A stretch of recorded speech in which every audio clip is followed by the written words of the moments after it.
34-33 combined right now here at the break in the Blaisdell.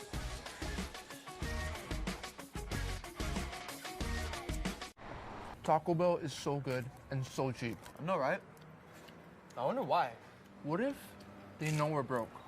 What if they're trying to be the good guys? Ah, thanks, Taco Bell! At Times Pharmacy, we believe in community and helping you stay safe and healthy. That's why we're in Times supermarkets, so you can take care of your shopping and pharmacy needs all in one trip. We're here for your entire family, from kupuna to keiki. We take pride in filling your prescriptions quickly and accurately. It's flu season again, and nothing will protect our ohana better than a vaccine. Stop in and see us at Times Pharmacy. Walk-ins welcome. Times Pharmacy and you. Together, we're community. When you work at Taco Bell, your days are flexible. Catch a break in the morning and still have time to cram for exam. Then learn on the job at Taco Bell too. Apply at tacobellhawaii.com/careers.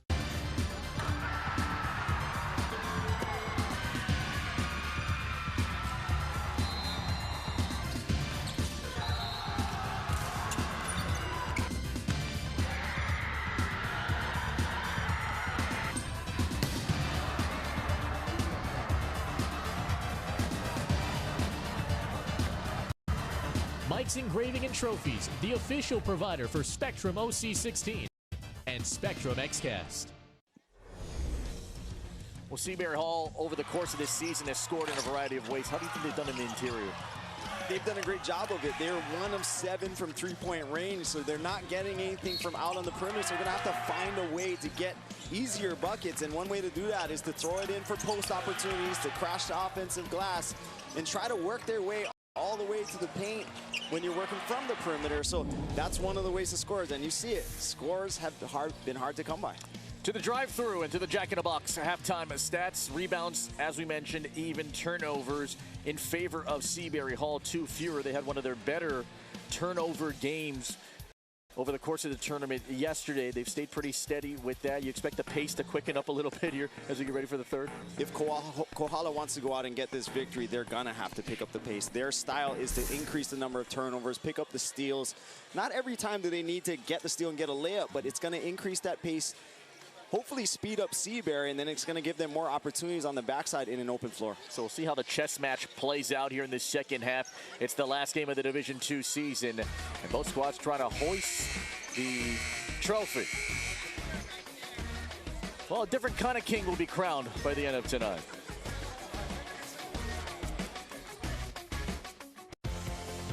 This Spectrum OC16 sports presentation is sponsored by Pizza Hut and Taco Bell. Oh yeah, hot honey pizza and wings from Pizza Hut. Pizza Hut. Pizza Hut. Hot honey pizza and wings. It's the first new flavor to make you say Pizza what? In Hawaii, a healthy smile shows love for a family. It appreciates the culture of its community. It builds partnerships, conveying ideas and aloha. Our smiles preserve what makes us local and what makes Hawaii home. HCS preserved its local roots and the healthy smiles of Hawaii for 60 years. Our mission is more than preserving oral health.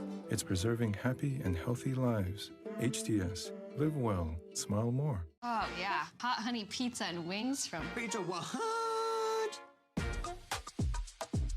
Pizza Hut. Pizza Hut.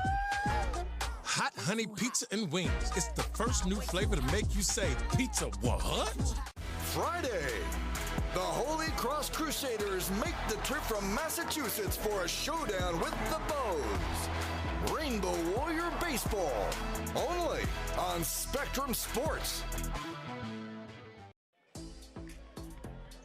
The Ala Moana Waikiki area, just down the road from where we're at here at the Blaisdell, where Kohala scored only 14 points, but only finds themselves down 5 points. Not bad. Now, Kihei Capelli-Ellis saying one of the main things they've talked about with adjustments, it's almost like Dean Shimamoto is reading his mind, because he said, we got to get the defensive intensity going in the second half. That will create opportunities on the offensive side. He still said that those rebounds, the second opportunities offensively that Seabury Hall is getting is something they need to clean up as well. Felipe and Dean, take it away. All right, thank you so much, Jimmy. Kohala, who takes a lot of pride in what they do in the offseason. In fact, you know, they've had limited amount of practice time because of their gym, so they practice in the county gym. And their current gym on their campus isn't quite big enough to host both teams separately, so they kind of combine them because of time issues. You ever go to Kohala? I mean, they're very prideful of that program. And everyone that I've talked to over the last 2 days that's talked to that man, Kihei Capelli, I'd say, hey, you OC16, we got to go to Kohala. You know why? Because we have the best concession stand ever out there. We get Korean chicken. They got this thing called Dorito salad. You heard about that? It's basically... It sounds awesome. Yeah, it's romaine lettuce, and it's crushed up Doritos, and then the secret sauce is the dressing, which is homemade in that Kohala area. So Kohala people, hopefully one day, we're going to try some of that Dorito salad. Looking very much forward to that. Kihei Capelli looking to feast on something else here today, which is another state championship. Who spent 2007 to 2019 as an assistant at Kohala. Played 3 years of ball at Kohala as a player. He said, our fans travel so well. He said, no matter where the game is, he said that his fans say, we gonna come, bro. No worries. And boy, they've come in droves.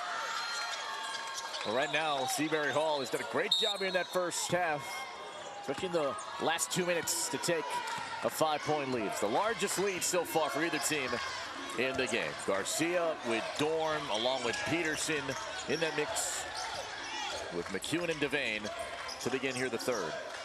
Kohala switching into a zone. They did this the last time they played way back in December, trying to change it up, pick up that defensive intensity. And Seabury Hall hasn't seen too many zone looks. In fact, self-admittedly, they said we need to do a better job of attacking the zone when we have the ball. And just like that, that zone causing fits on the first possession, 31 seconds in. Looked like Seabury Hall had a set coming out of the half and had to readjust as they saw that zone look. And they end up getting a stop. So awkward on that first possession. So Seabury Hall is going to have to make an adjustment offensively to figure out how they're going to attack this zone. Here's Kauka, fronted by Dorn. Kauka launching. Good box out there from Peterson to get the rebound. That's why it's so important to have Peterson here on the floor. He makes those fundamental plays. He also acts as a secondary ball handler, so Dorn doesn't have to bring it up every single time. Peterson got a soft, buttery J. The lead is 7 now. That's another reason he's so valuable. An added shooter on the floor scorer. Oh, goes right to the bucket and gets fouled. A tag on the side of the head. It's on Dorn now. So Dorn's going to pick up his third foul at the 6:41 mark of the third. Sebastian Peterson just catches it on the outside and knocks down that jumper. Beautiful action on the cut to hook. You see him elevate there. I always think that he's so high that he's just going to punch down. Yeah, they call him Air Jaden as well on this team. Got a real high ceiling for the next couple of years as he develops. With 1 of 2, and now here comes the press.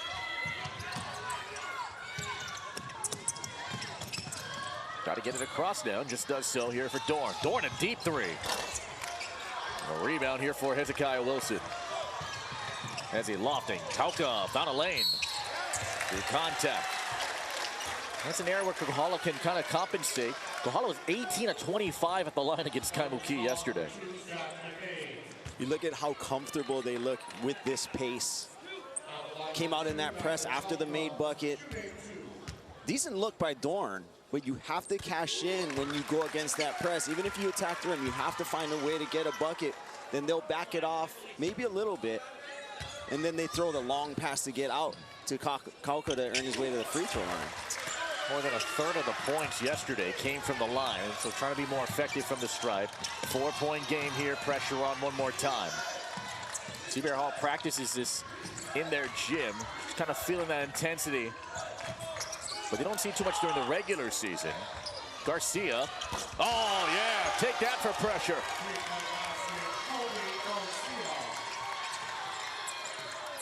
Puts it back up to 7.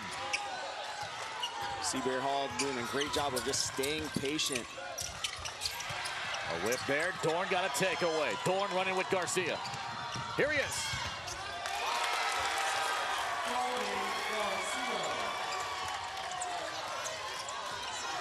(26-17). What a great job by Dorn out in transition. He had 3 players with him, one coming hard from the behind, and just stayed in control, made the right play, made the right pass. Kauka. Nope. Rebound here for Garcia. Timeout Seabury Hall. It'll be a 30-second timeout. Oh, it's been Peterson and Garcia helping continue to pad this lead. The possession before that, Dorn came down on the break, had the opportunity for that 3 wide open. That time Garcia got the 3 on the swing to the corner, and then on the receiving end here on the fast break, Dorn with 3 guys surrounding him makes the right decision for the finish to Garcia. Here for Seabury Hall, the assistant coaching staff for this group and Scott Prather has been a big reason why, according to him, of why this program has been successful for Prather, who's had a number of different positions on campus, including athletic director, math teacher, as we mentioned, associate athletic director. He says, if it wasn't for the guys around me, none of this would happen. In fact, he's been in the game so long that some of his former players are actually becoming assistants too, which includes Caleb Palmer, who's also an assistant. But Caleb Palmer's not here today because his brother Michael Palmer is getting married.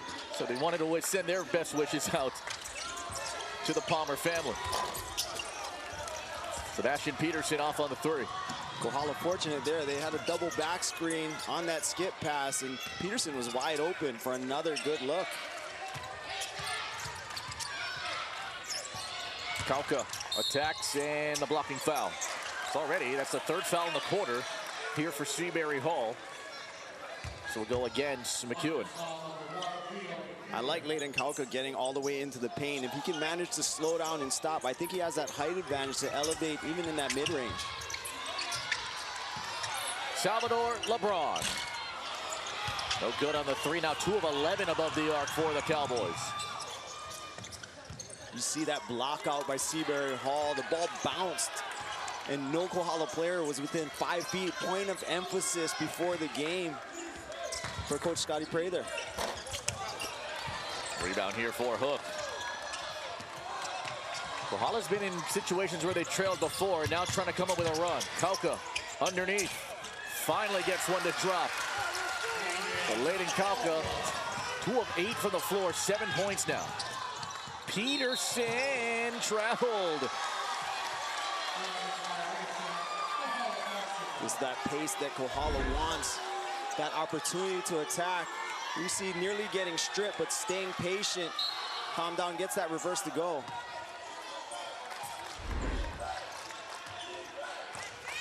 Punahou has just entered the building at the bottom of your screen. They get ready for the Division I championship later against St. Louis. McEwen gets called for the foul here. That's number 2. That is the 4th foul of the period. And so from here on out, Kohala going to be shooting free throws on the next foul. Kohala is 66% this season at the line. Give it right back to Landon Kauka, and he rimmed one out. Diving on the floor, Hook trying to get it, along with LeBron. And here comes Peterson.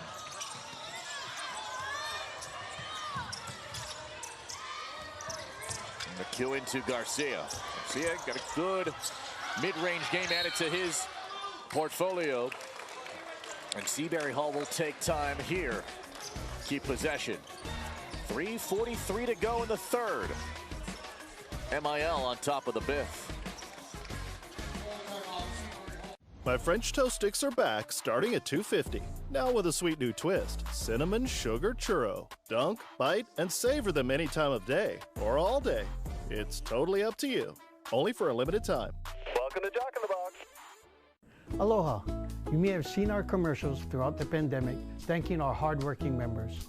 They work tirelessly to keep us powered up and connected to the world. But this goes out to all of you, Hawaii. Thank you for being so patient and supporting our members through it all. We would not be here without you. Now that we are through the worst of it, we wanted to thank all of you for your continued support. So if you see one of our members out there, make sure you give them a shaka and a smile. We appreciate you.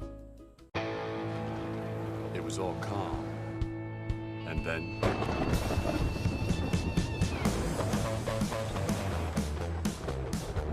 Good thing this Frontier's got 310 horsepower to handle an SOS.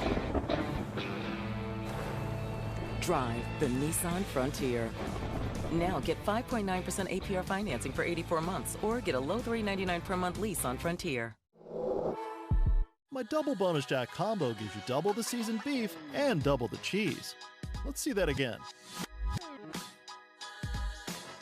Double beef, double cheese, 2 ads for the price of 1. Not bad.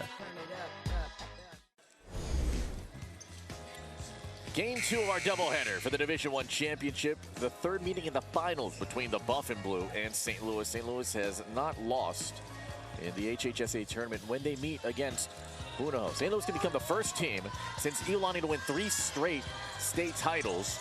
Of course, Doc Mugiishi won that stretch of 5 between 02 and 06. There you see the players to watch. There you see the great Dan Hale, who has yet to watch that jacket, by the way. And here he is, looking to win a 3rd consecutive title.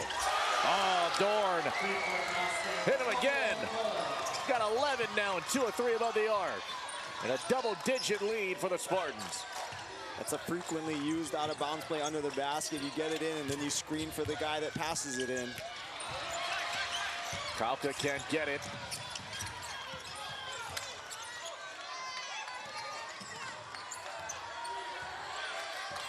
Here comes Seabury Hall, shooting 38% from the field.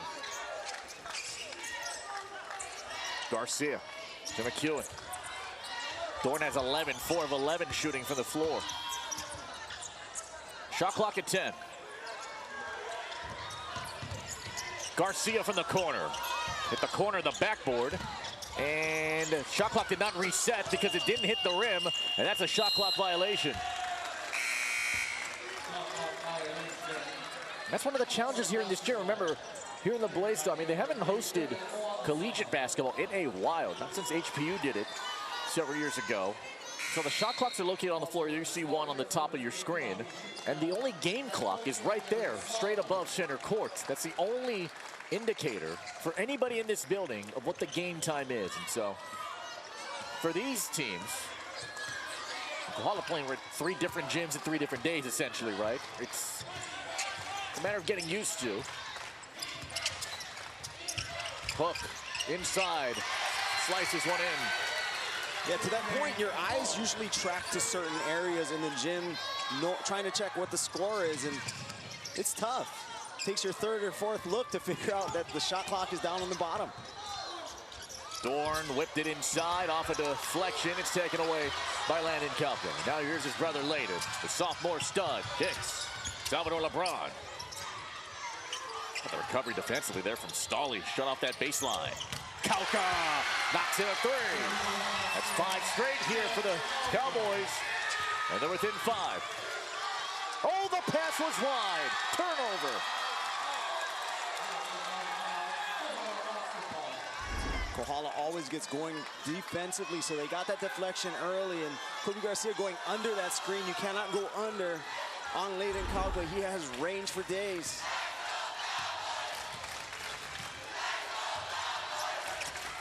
Kauka 3. Oh! It's an 8-0 run.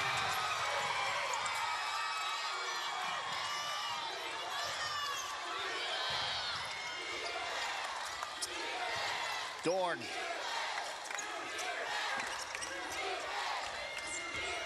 Devane makes his move on a kick. Stolley. Devane back to Stolley. 10 to shoot here again. Garcia, pull up from 15. And it rimmed out. A chance to tie or take here As Kohala trailed by as many as 10 and on an 8-0 run. This is for the lead.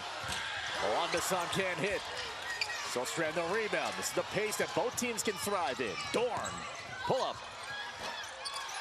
Rebound there for Stolly. Here's Garcia, inside of a minute now.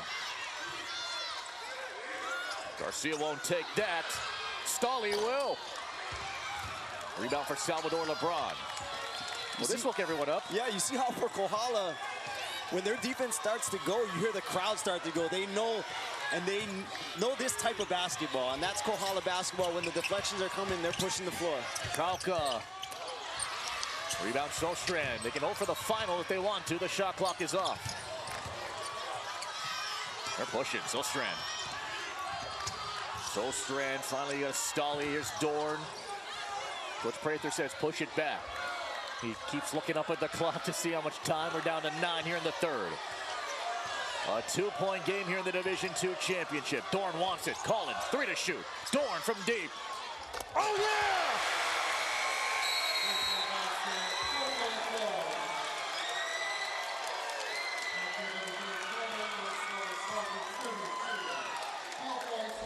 They got scorned by Dorn from deep.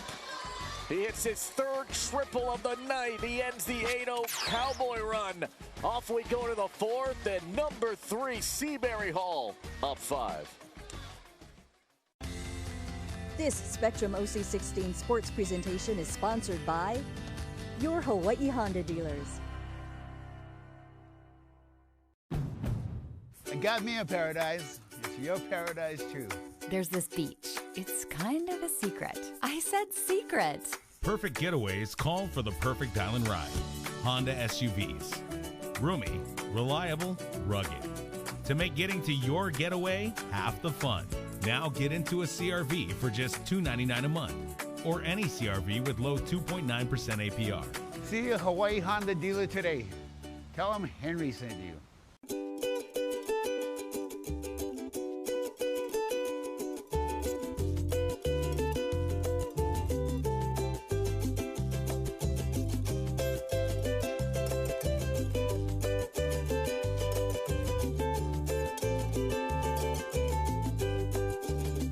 Decorating? With hundreds of factory colors and free computerized paint matching, you can find the Benjamin Moore color you're looking for at City Mill. Need something? Try check City Mill. Hey, I'm officially a Zipster now. I signed up for Zipster Rewards, and now I get to feed on free Zippies. Well, me too, but what does it mean to be a Zipster? Being a Zipster rewards getting an A for effort, win or lose the game. Exactly. And one day, you'll have OZ cred. So being a Zipster means loving Zippies same as always, only now it's more rewarding. You got it. Yeah. Earn double Zipcoin reward points when you order from the Keiki menu at Zippy's Dine-In restaurants. At Times Pharmacy, we believe in community and helping you stay safe and healthy. That's why we're in Times Supermarkets, so you can take care of your shopping and pharmacy needs all in one trip. We're here for your entire family, from Kupuna to Keiki. We take pride in filling your prescriptions quickly and accurately. Guard your family against the latest COVID strain with a vaccine. Stop in and see us at Times Pharmacy. Walk-ins welcome. Times Pharmacy and you. Together, we're community. Coming up, Rainbow Wahine basketball returns for senior night on Spectrum Sports. Taking on UC Riverside. We got you covered with Game On, March the 2nd at 6:30. Things have woken up a bit here for both sides, right? That's a big 3 from Dorn to hit to end that 8-0 run. Kohala picked up defensively, got some deflections, got some turnovers. They decided to attack the basket, and then the stars are starting to be stars here in the second half. Dorn and Kauka. Off we go to the 4th here in the Hiding Cook Division II Championship with Dean Shimamoto, Jimmy Bender, Tom Yoshida, Felipe Ohostro. Cowboys going for a 2nd consecutive title. Seabury Hall going for a 1st. Offensive foul, Salvador LeBron. It was McEwen to take the hit. You got to see that one back. Salvador LeBron hits that baseline. Oh. Just seeing the angle on that from that first look. Didn't really look like much of a charge.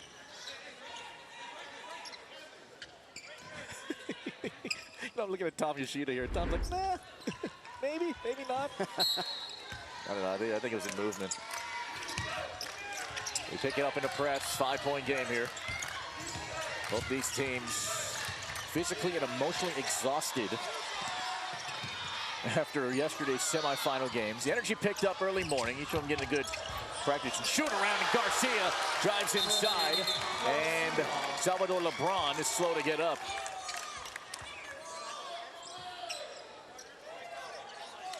Officials will give him a chance to kind of collect himself. Man, Garcia, yet again, he's got 11 points now. Garcia, his 11th double-figure game this season. Just 3 points last night, but emerging as that secondary scorer here for Seabury. After shooting way deep from three, this one deflected out. Garcia's just been so good tonight, being assertive, forcing the action, that power hop to the inside. May have even gotten fouled for an and one. Saw LeBron go down. LeBron tweaked the knee yesterday in the second half, so he's been nursing it for most of today. Hopefully he's still all right. Here's Landon Kauka to Layden. He almost hyperextended his arm in it. It could have been a gruesome injury yesterday. And he takes it right after Devane to score. Not sure if you noticed, but Layden Kauka started the game with a white arm sleeve on his left arm, the arm that really got bent the wrong way on a slide, and now he's taking it off. So I'm sure he feels more comfortable without it on, and he's starting to see him find his shooting stroke here, getting to the hole, splitting the two defenders, avoiding the charge, and going hard off the glass to get the bucket. You know, I asked him about, okay, scale of 1 to 10, what's your pain level right now? He said 4. And then everyone was like, well, no one's going to say 10. You know, no one's ever said 10 when you've done a scale like it's 1 to 10. Good hands there from Kauka. Stays here with 22 to shoot. According to the coaches, I think he may have woken up at a 10. You know, once that adrenaline left his system from last night, because that happened pretty early in the game. And he had a tremendous finish to that contest last night. Dorn goes in around, oh, blocking foul. Wilson took a healthy hit, was not established as it was ruled. The stationary position. Really kind of slid in there as Dorn was just about to take off. So here's Bromo.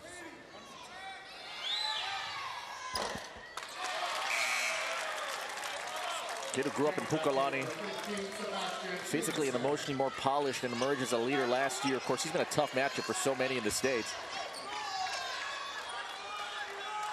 Remember, he had 21 yesterday. He had 25 against Pahoa. He's got 16 here today. 10th straight double-figure game. The lead is back to 7. Kauka behind the back, McEwen. Nicely done defensively and forced the turnover. Stolen there by Garcia. And lost control of it. Such a great job defensively by McEwen. Kauka has so many options at his disposal offensively. He can step back, knock down the jumper. He can knock him down from range. But McEwen just stayed right with him.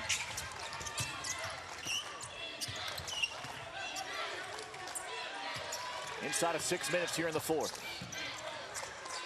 Kauka to Kauka. Those two guys have combined for 20 points, but Layden's got 15 of them. It is a slip.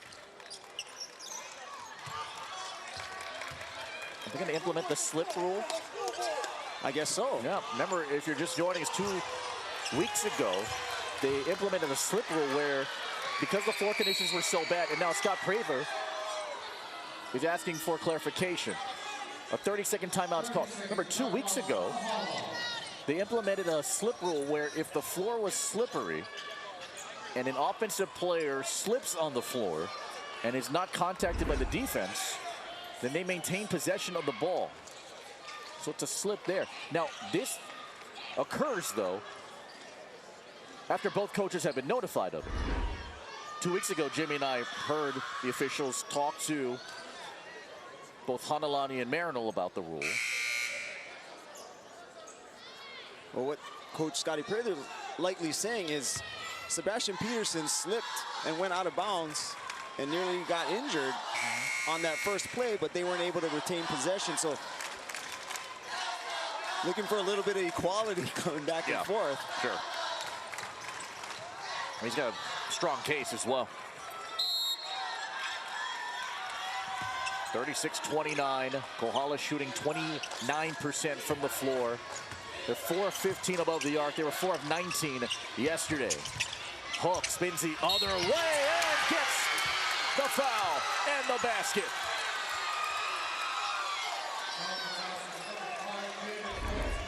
That is such a great matchup. Again, when Hook can turn back and elevate, no one is up there with him.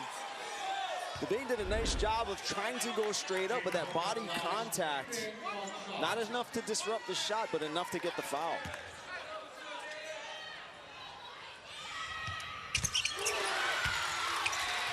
Hook's a strong guy that he shoots pretty strong, goes back iron a lot, so they've had him step about a couple feet back of the line to shoot free throws. And that recalibration has been fine-tuned for that. He completes the three-point play. It's a 4-point game now. Garcia off the hands of Salvador LeBron. Popped up the 50-50 ball, goes back to Garcia. Sebastian Peterson calling for it. Dorn in traffic. 8 to shoot here for the Spartans. I don't know if they know it. McEwen sees it now. And a trip to the line here for McEwen. It's a heady play by McEwen. As you said, he may not have seen it, or he looked down and recognized that it was late clock and started that attack to the rim. Even if he wasn't able to get this foul, it was still a great opportunity before getting that shot clock violation. First free throw make of the season. Wow. 1 of 6 here for McEwen, averaging 3.5 a game. Third-year varsity man, the senior, 1 of a half dozen for this bunch.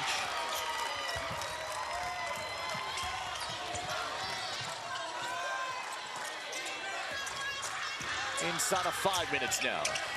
Pressure on. Here's Kauka. Hook. Waits for the lane to clear. Got space. Bumped away Devane and got the 2. Devane is being really physical, not letting Hook get position deep underneath. But as Hook attacked him, he took that bump. Glad that was a no call. Sebastian Peterson. No, Dorn, no. And Salvador LeBron diving and tipped it right here to Hook. Now they got space trying to run. Kauka. Layden. Here's Hook. Salvador LeBron. And Kauka, 5 points, 1 of 8 from the field. 2 players in double figures. Layden, Kauka, and Jaden Hook at 27 of the Kohala 34. 5 to shoot here. Salvador, LeBron. Oh, what a finish off the window. Wow, just like McEwen a play earlier, recognizing that the clock was getting down to the end and just attacked. Threw it up there. Prayers were answered. Dorn, little quiet here in the quarter. Air ball. What a save there by McEwen behind his back, and Dorn in and out. McEwen the rebound. Fresh shot clock, deflected again, loose. Here's Wilson. Chance to tie it. Hooks inside. No! He got it back. Kauka for the lead. Rebound there for Devane. There's frantic action. Coach Capelliella talked about the second chance opportunities for Seabury. And a timeout taken here by Seabury Hall. Isaac Salvador LeBron playing like LeBron. Clutch moments. All the emotion here in the final 2:58 in the Blaisdell in the Heidi and Cook Division II State Championship. Oh yeah, hot honey pizza and wings from Pizza Hut. Pizza wa hot. Pizza wa Hot honey pizza and wings. It's the first new flavor to make you say, pizza what? Heart pumping. Muscles extending. Every body is a miracle. And though we share so much, everybody is unique. What's your passion? Hold on to it. We're here to help. With a personalized approach to a healthier you. Hawaii Pacific Health. Oh yeah, hot honey pizza and wings from Pizza wa hot. Pizza wa hot. Pizza wa Hot honey pizza and wings. It's the first new flavor to make you say, pizza what? Saturday, Hawaii meets up with Long Beach State in the home stretch of the conference schedule. Rainbow Warrior basketball, only on Spectrum Sports. Call me on your line. I wanna dance with you tonight. I call you on my mind. Baby, give me a sign.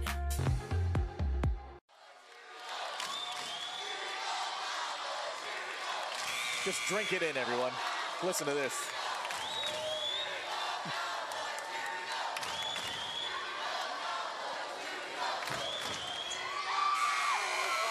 It's that Dorito salad, man. What a game, huh? This is great. I love it when the crowd gets into it. It feels like all of Kohala is here. And Seabury just holding him down on the court. They've been doing such a great job going back and forth. Garcia lobs it here to Dorn. Romo Dorn, 16 points. He's 5 of 15 from the field. He's averaging 23 in the tournament entering today. Dorn from 13, yes. Big boy over the top, hits the 2 and a big bucket. Both teams have tried to adjust the pace of play. Seabury Hall's been thriving right now. Outside, it's a Wilson 3. Oh, Wilson! It's his first 3 since the Hawaii preparatory game, February 1st. His 4th hit of the season, and it's a big one. Just an unsuspecting player in that moment. Sebastian Peterson left his feet to drop it off. Opens Devane, and he, 3 in the key, a man down for the Spartans. It's Devane holding onto his ankle. Seabury Hall, Romo Dorn stopped out with that little hezzy at the 3-point line, then worked his way to the mid-range and the kick out by Hook with the over help. And Wilson, that's the guy you want to leave open because, as you said, he hasn't knocked down threes or that many over the course of really his career. Yeah. And so you leave him open. That's what you give up. But big shot in a huge moment. He's only averaging 3 a game, by the way.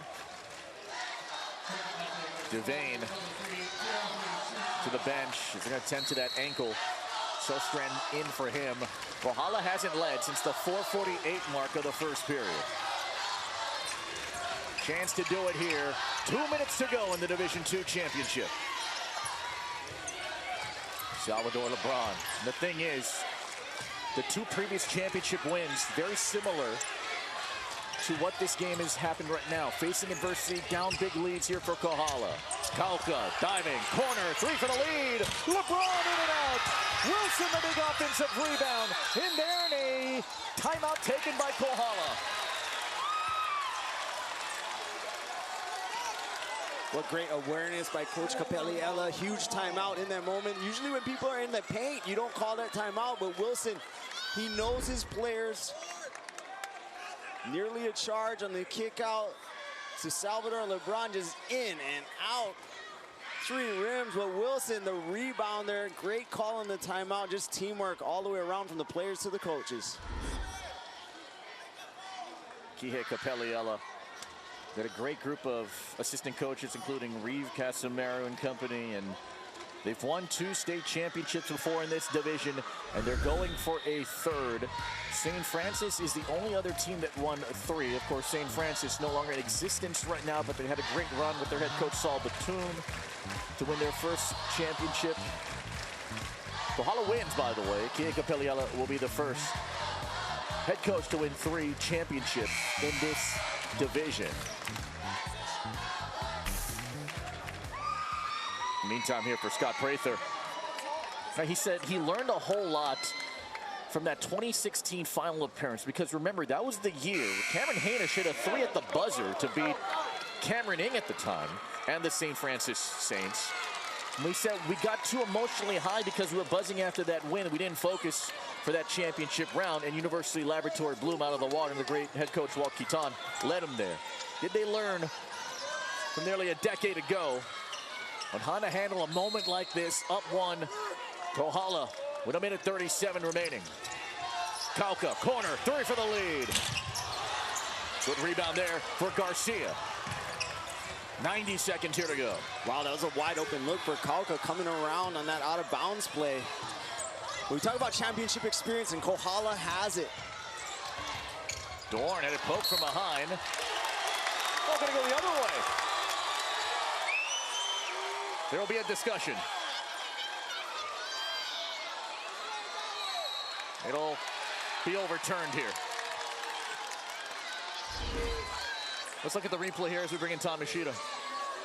Yeah, you can see the trail official spotted the tip, and that's something that the lead official does not necessarily see. So basically, if it's an obvious play like that, the trail official will definitely help to get the play right. They're gonna have to fix the shot clock. They reset it. They thought it was a change in possession, so referees working to figure out how much time should be left on it. No rim touch, no foul, no change of possession.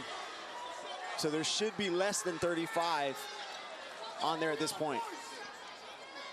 And we'll go all the way down to 16 here with 1:18 remaining. 1-point game. Garcia. McEwen. Here's Peterson. 8 to shoot. Peterson puts it up. It wouldn't drop. Dorn keeps the trip alive. 1 minute to go here. What a big rebound for Seabury Hall. And the Spartans in the bonus as well. Oh, Solstrand. Oh, Solstrand! What a 3!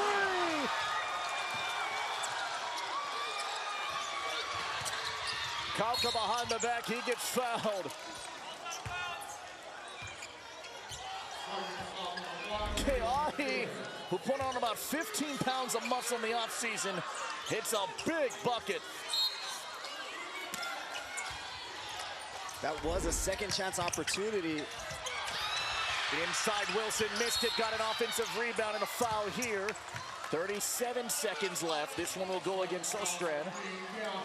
Yeah, so if you remember that last possession, Sebastian Peterson went up, missed the shot, and Dorn came out with that rebound, gave them that extra possession to allow Solstrand to knock down that big 3. 0 for 3 coming into that shot.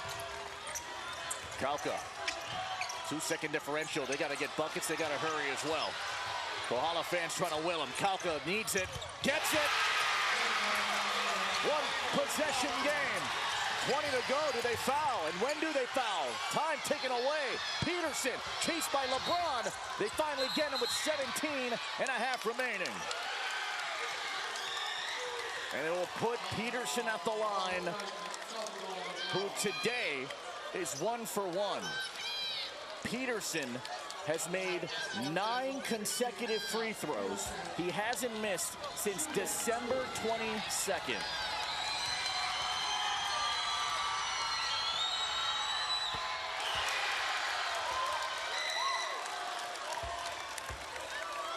One possession game regardless here.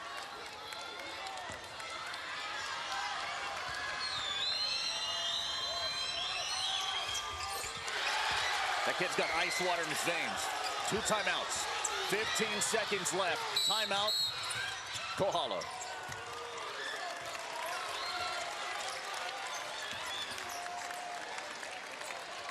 Kohala still with 2 timeouts remaining. And 14 seconds left. They don't need a three. This is not do or die three time. They need a quick bucket. If it happens to be a wide open three, absolutely they're going to take it, but they need a bucket. And if they can get it within the first 4 to 6 seconds on a quick go, then they'll have 8 seconds to still give up a foul or even create a turnover, which they're so great at. As we bring in Tom Yoshida. Tom, we got replay review again in the state tournament. Yes, this is that golden opportunity where if it's the last play of the game can be, you can code the video, if it's a game time or game winning 2 or 3, and if it's a goal, determine whether it's a 3 or a 2. And so now the officials are talking about this very scenario. I actually had a conversation with Gerald Tom about this very situation. The most important key is they have to make a call on the floor, because sometimes you might not have a definitive replay ruling. So if that's the case, a definitive call on the floor will stand if there's no replay. And we flash it back to 2 weeks ago when Iolani hit a 3. That was initially ruled a 2. And remember, it's the black line on the three-point arc. That is the high school 3. That is the only line that matters. It'll be Salvador LeBron, Layden and Landon Kauka, Jaden Hook, and Hezekiah Wilson. Kohala is 6 for 20 above the arc here today.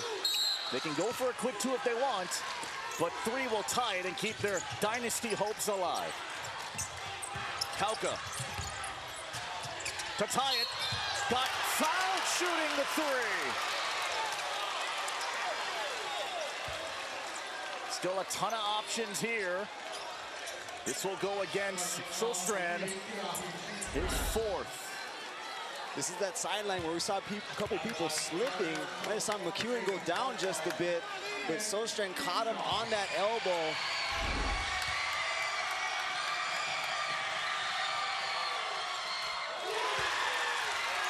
Kauka, the tournament MOP last year, 80% at the line this season.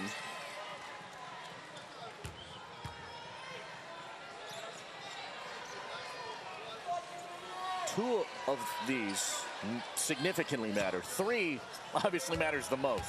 He's hit 1.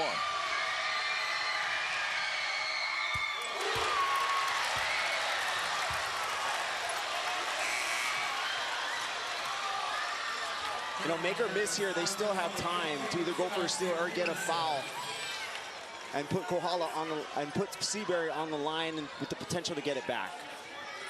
If he makes it, you take time here or you advance it. Timeout here in the pocket for Seabury. Ooh, that's a tough one. I think you call that timeout. Make sure you get it in. Kauka squares the game at 45. Paper now calls time. He calls time. And they'll have to go the length of the floor with 7.7 remaining. So I watched the walkthrough today for Seabury. And of course, knowing that they're going against Kohala, they worked against the press. I don't think they worked against the tie game 7 seconds left press. But the first thing Coach Scotty Prather said was relax. Make sure that you are strong, make sure that you're composed. When you're making those passes, you can't be rushed. But when you get that opportunity, you see some lanes in front of you, you do have to attack it, and be aware. They don't stop coming once you go past them. They continue to come from the backside. Right. So Kohala's really gonna come with it. It's a different point now because the score is tied. They're not losing, so they don't want to give up something easy. They obviously can't foul because it puts them in the bonus on the free throw line, does Seabury. So they're gonna stay in front. They're gonna look for some tips and touches. But the main thing they need is a stop. This ball's got to go to Bromo Dorn? Absolutely. He'll be the pressure release regardless. But I don't know how early you want him to touch it. These are all 3 to tie it.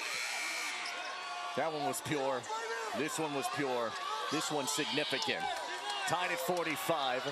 Peterson, Garcia, Dorn, Sostran, McEwen on the floor. A chance at history for the Spartans. In the hands of Bromo Dorn. 4 to shoot. Dorn to become a legend. No! Tipped! Threw it up! No! Again for Peterson! And we go to overtime!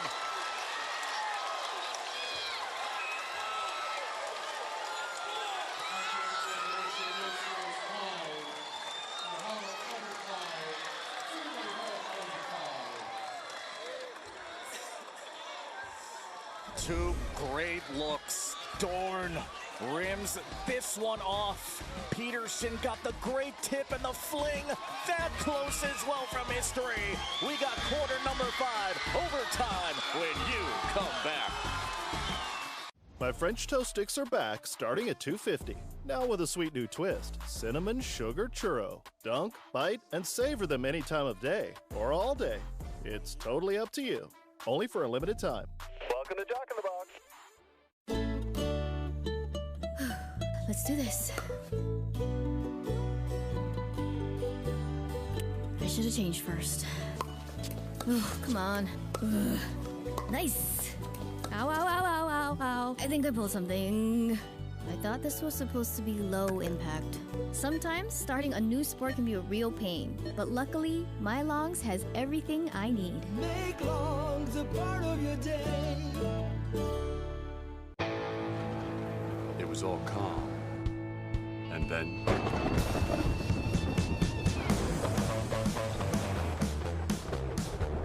Good thing this Frontier's got 310 horsepower to handle an SOS.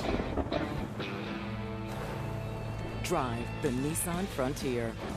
Now get 5.9% APR financing for 84 months or get a low $399 per month lease on Frontier. Oh, hey, Jack, going up? Actually, no, Justine. My famous 2 tacos are still just 99 cents when you order on the Jack app or online. Could you press 6, please? I'm going up. Get my famous 2 tacos for just 99 cents, only on the Jack app or online. Thursday, Hawaii faces UC Davis in its second to the last home game of the season. Rainbow Wahine basketball, only on Spectrum Sports.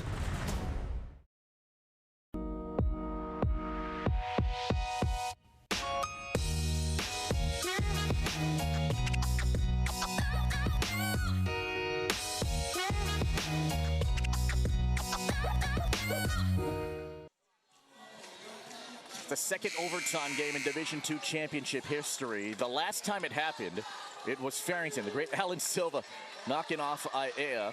And by the way, that game was played right here in the Blaisdell Arena. And so, buddy, you and I got another overtime game. We've just been having close games, or I have been anyway. We were at the D2 semifinals. They were great, and usually the semifinal outshines the final. Not today, my friend. Dorito salad beats Shirley Temples. 45-45. Woo. Of course, you and Jimmy drank Shirley Temples that Kaimuki was selling yesterday at the concession stand. Off we go here at the Blaisdell. Second overtime game, Dorn, 18 points, 6 of 17, had a chance to win it. Dorn here. No good. Look at Hook leaping up for the rebound. I'm impressed every time. Seabury going back to that ball screen action. Dorn got that jumper a little earlier, this time not able to connect. Corner, Kauka. Hit the heel, rebound here for Wilson. Remember, it's fourth quarter carryover foul rules, so everyone in the bonus still, and each team get an extra timeout. Kauka right to the goal. Oh, that's a great job there from Sostrand to force the tie-up, and it's Seabury Hall ball. What pressure there from Keahi. Kauka continuing to be assertive, getting all the way to the rack. Sostrand standing at 6'4". What a great weapon to have. You saw him knock down the 3 earlier, and here getting that block, the tie-up. Well, now they switched the arrow over officially. So officially it's Kohala ball here after the tie-up. And gonna go the other way, Kauka.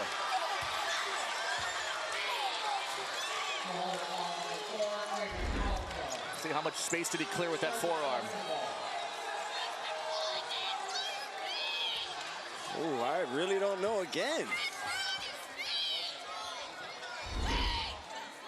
Yeah. Great job from Seabury defensively, too, to help put that on the official to call it. The Spartans have done a great job here tonight. Just kind of escaping and eliminating big waves of offense from Kohala and putting them down and limiting the transition game. Dorn fed it inside. Tough catch there for Peterson, couldn't squeeze it. Layden Kauka. Layden. It is a tie-up there. That thing got jammed up with Dorn, and it's going to go the other way. What a job again from Bromo Dorn. Seabury Hall just tracking back in transition. Looked like a clean block. I don't know if it was a tie-up.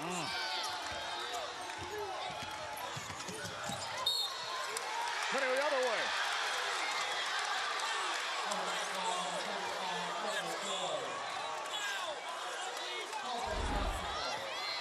Dorn, you see this arm extend just a little bit right there. Not the best angle, but that's what the referee saw. 45-45. Help coming from Peterson. Hook's been money here in the second half. Now Salvador LeBron. 4 points for him. Layden Kauka, 6 of 17. He's got 21 here tonight in the state final. 10th grader put it on the show, but can he handle it? Here's his brother, Landon. 7 to shoot on the shot clock. Layden. Tipped around, Kauka saved it and threw it up. Hit for Hook. Kauka out of the corner. Wilson the rebound. Hook and Wilson creating these extra opportunities. Just getting enough of touches to be able to earn back the possession. Works around a screen, does Kauka. Blocking foul there on McEwen, who picks up his 4th. So he's got 4. Sustrand's got 4. Dorn's got 4. Watch Hook here. Just get enough of that ball. And then Kauka so smart, establishing his position with the 2 feet before he touched that ball. Just smart heads-up play in these moments. And these extra possessions mean so much. Wow. Remember, both teams in the bonus. That's the 4th of McEwen, so now he's one of 3 Spartans with 4. Kauka hit a big trio of 3s to square the game at 45. Oh.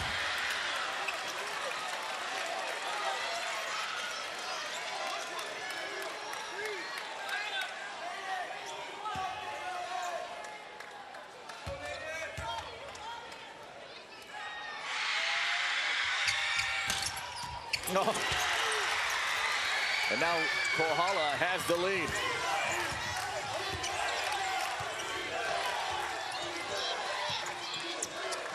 .448 in the first quarter, the last time they led. Peterson shaking, stepping, couldn't score it. Rebound here for Landon Kauka.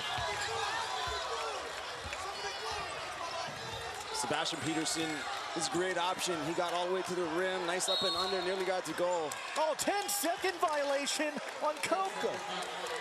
Oh, he was lackadaisical handling the ball. I was watching Gerald Tom the entire time, and I thought Kauka took a long time to take it up the floor.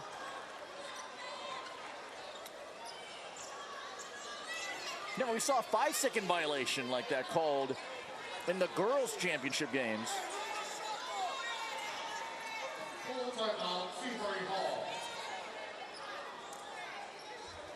What I believe to be the correct call, they can watch the shot clock. Now it's not a hand count.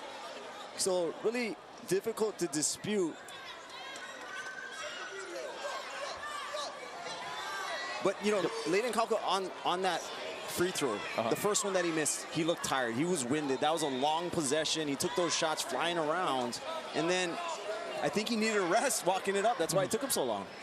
Tom, what's the mechanic there on the 10-second violation? Well, one of the things we do when we train shot clock operators is we want to make sure that the team with the ball has a full 10 seconds. So if we reset, you can even delay a half-second reset so that the time to get over the floor is a full 10 seconds. So when it hits 25, it is technically a 10-second violation. So in this case, since the clock showed 24, Gerald Tom actually gave him a full 11 seconds. So that is a definitely 10-second violation. Wow. It's good officiating there, too. I think that was the question, is Coach Capelliella was trying to figure out when that shot clock started. And, you know, that's not something we saw when you grab possession. When do you start that shot clock? So, but the shot clock clearly did hit 25 as to when it started. That's difficult to determine. A minute 25 seconds. Great job there from Gerald Tom. Saw it all the way, too. Here's Garcia trying to recapture the lead now. Dorn on the floor calling for. Peterson trying to find him. Now Dorn has it. Dorn guarded by Kauka. Dorn. No. Rebound there for Wilson. How big has Wilson been here, huh? Offensive rebounds, defensive rebounds. That's up rebound number 7 for him. Now a chance to milk some clock here on a big possession for Kohala. It'll be about 30-plus seconds left after they run down this entire clock, so Seabury will still get a chance to get the ball back unless Kohala knocks down a 3. Shot clock's at 8. Screen coming. It's Hook. Kauka rising. Oh, he's done it again in the final! A big bucket. Peterson won a crossover. 3 to tie. Dorn to tie it. No good. Kauka the rebound. 16 seconds, each team in the bonus. Seabury Hall has to foul. Oh, but he threw it away. And it's a foul here on Kohala. It's on Hook. And it's 2 free throws for Sustran.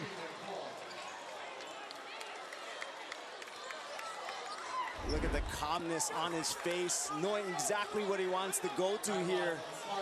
Just gets to a spot, rises up uncontested. But throws that errant pass. Coach Capellela had 2 timeouts remaining. Could have called one, but not something you expect out of Layden Kauka. And Seabury Hall hesitated as well because they have 3 players with 4 fouls in the game, including McEwen, Sustran, and Dorn. Kauka hit a big bucket from about 17 feet last year at the Stan Sheriff Center. Take the lead and get the win over University Laboratory. He hits one from the baseline to put him up 3. So that was the last timeout for Seabury, so they can no longer stop it. They'll get the bonus free throws, which can only count for 2, and they're gonna have to find a way. I'm not sure at this point with 12 seconds you decide to miss the second shot on purpose if you're able to make the first one. I think you can still play hard steal for a foul and get it back. Yeah, absolutely. Trying to go for a hard steal, or if there's a miss on the rebound, go for a hard offensive rebound. And if you get called for the foul, it's fine, and you'll still have a chance. Sustran has to hit both free throws here to maybe have at least one more chance at this. Here he is.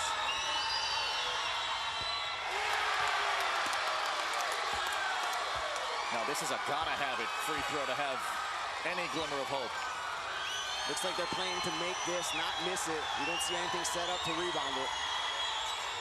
No, he missed it. Dorn got a hand on it. Wilson gets his 8th rebound and a foul. And with no timeouts for the Spartans, 2 free throws may ice this.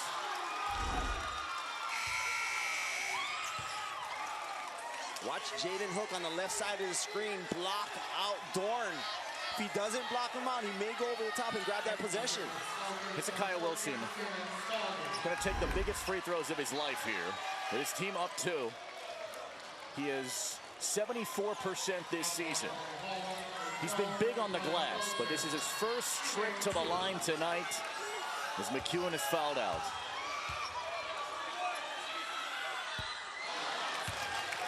So on the miss here, there's a concern, or this is something that you talk about. Do you decide to foul, not give up the 3?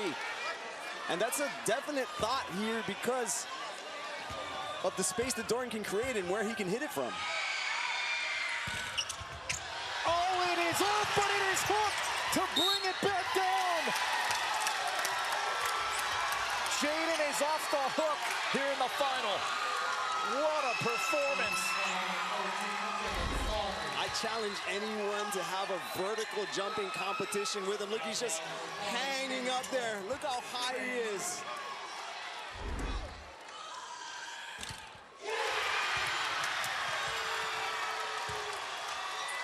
Remember, he shoots so far away that they compensate by putting him back behind the line.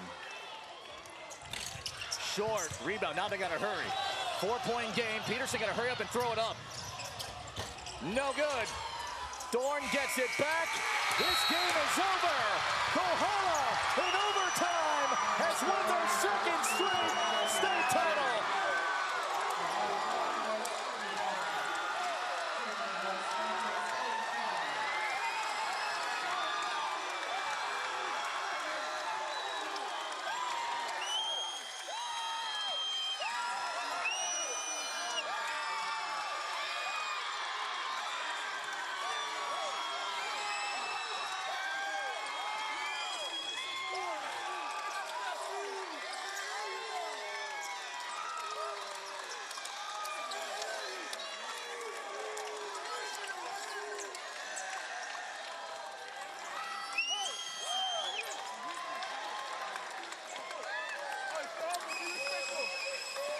Another title's coming back to the ranch.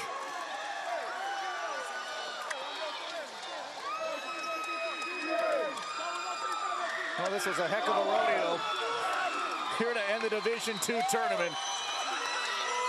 But the Cowboys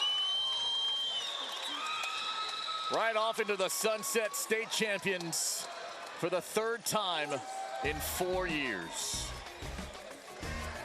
Kohala undefeated, 17-0. What a fight to the finish. Layden Kauka, the big bucket. Kohala's done it again. 2024 Division II state champs. Oh, yeah. Hot honey pizza and wings from Pizza what? Pizza what hot? Pizza what? Hot honey pizza and wings. It's the first new flavor to make you say, pizza what? When you work at Taco Bell, your days are flexible. Catch a break in the morning and still have time to cram for exam. Then learn on the job at Taco Bell too. Apply at tacobellhawaii.com/careers. Hey, I'm officially a Zipster now. I signed up for Zipster rewards, and now I get to feed on free Zippies. Well, me too, but what does it mean to be a Zipster? Being a Zipster rewards rolling in like a hero at the potluck. Exactly. And one day, you'll have OZ cred. So being a Zipster means loving Zippy's same as always, only now it's more rewarding. You got it. Yeah. Back for a limited time. Furikake Miso Salmon Katsu Plate or Salad and Hawaiian Plate Deluxe. I got me a paradise. It's your paradise too. There's this beach. It's kind of a secret. I said secret. Perfect getaways call for the perfect island ride. Honda SUVs. Roomy, reliable, rugged. To make getting to your getaway half the fun. Now get into a CRV for just $299 a month. Or any CRV with low 2.9% APR. See a Hawaii Honda dealer today. Tell them Henry sent you. A thrilling finish here in the Division II finale. As Kohala, who's now won 3 state titles by scoring 51, 40, and 49 points. This was the most difficult of the 3 that they've won. A dynasty going to K-Town over on Hawaii Island. Kohala 2024 state champs, and a tremendous second half, despite a first half where their offense was just very stagnant. They made that adjustment at halftime, came out with more pressure, started playing Kohala-style basketball. And then you saw Layden Kauka. Oh my goodness. Yet again, a 10th grader coming up big with a big shot here for the Cowboys. Time now for the Hawaii Honda Leaders impact player for the Cowboys. Here's Jimmy. Yeah, thanks a lot, guys. And Layden is here with me. And look, there's not a bigger pressure situation I can think of than having to hit 3 free throws in a row just to even send it to overtime. What was going through your mind at that point? I knew I had to knock it down and just shoot with confidence. And my coaches always believed in me, so having them believe in me is such a good thing to have. And I remember back in our last year, when I was up with the same situation, I missed. And after that, I just kept practicing. And then I knew I was able to knock it down, so I just had to shoot with confidence. Let's talk about the arm sleeve. Because of the arm injury from yesterday, you started with the sleeve on your arm. You end up taking it off later. Why? it was just irritating me and making my arm like numb and tight. So it was kind of just bothering me. So I just decided to take it off. You know what scares me is you're still just a sophomore, putting up 24 points tonight. You win it 2 years in a row. You still got 2 more years of this. What are your thoughts about that? I don't know. I always played against older people, so I'm kind of used to playing against older people. And when I was younger, playing with like NSP and Shut D, I was in 3rd grade, I think, playing against 5th graders, and it was a good exposure to have coming into high school. So I think that prepared me a lot. What does this mean for the Northsiders there in Kohala? It's great and amazing because I don't think anyone ever went back-to-back, so being the first is really an honor, I guess, yeah. Hey, congratulations. Go party with your boys, man. Layden Kauka, impact player, guys, back to you. That NSP club, by the way, means no sense play, meaning like if you're not going to put in the work in all of this, don't play. This is a group that has dedicated themselves into bettering not just their club, but the community and this high school and this squad. And now Layden Kauka having the tournament of his life. 24 points here in the final. He's been so great, just has that clutch gene when he recognizes that the clock is late. We get into the 4th quarter and his team is either down or they need a bucket. It is absolutely him every single time.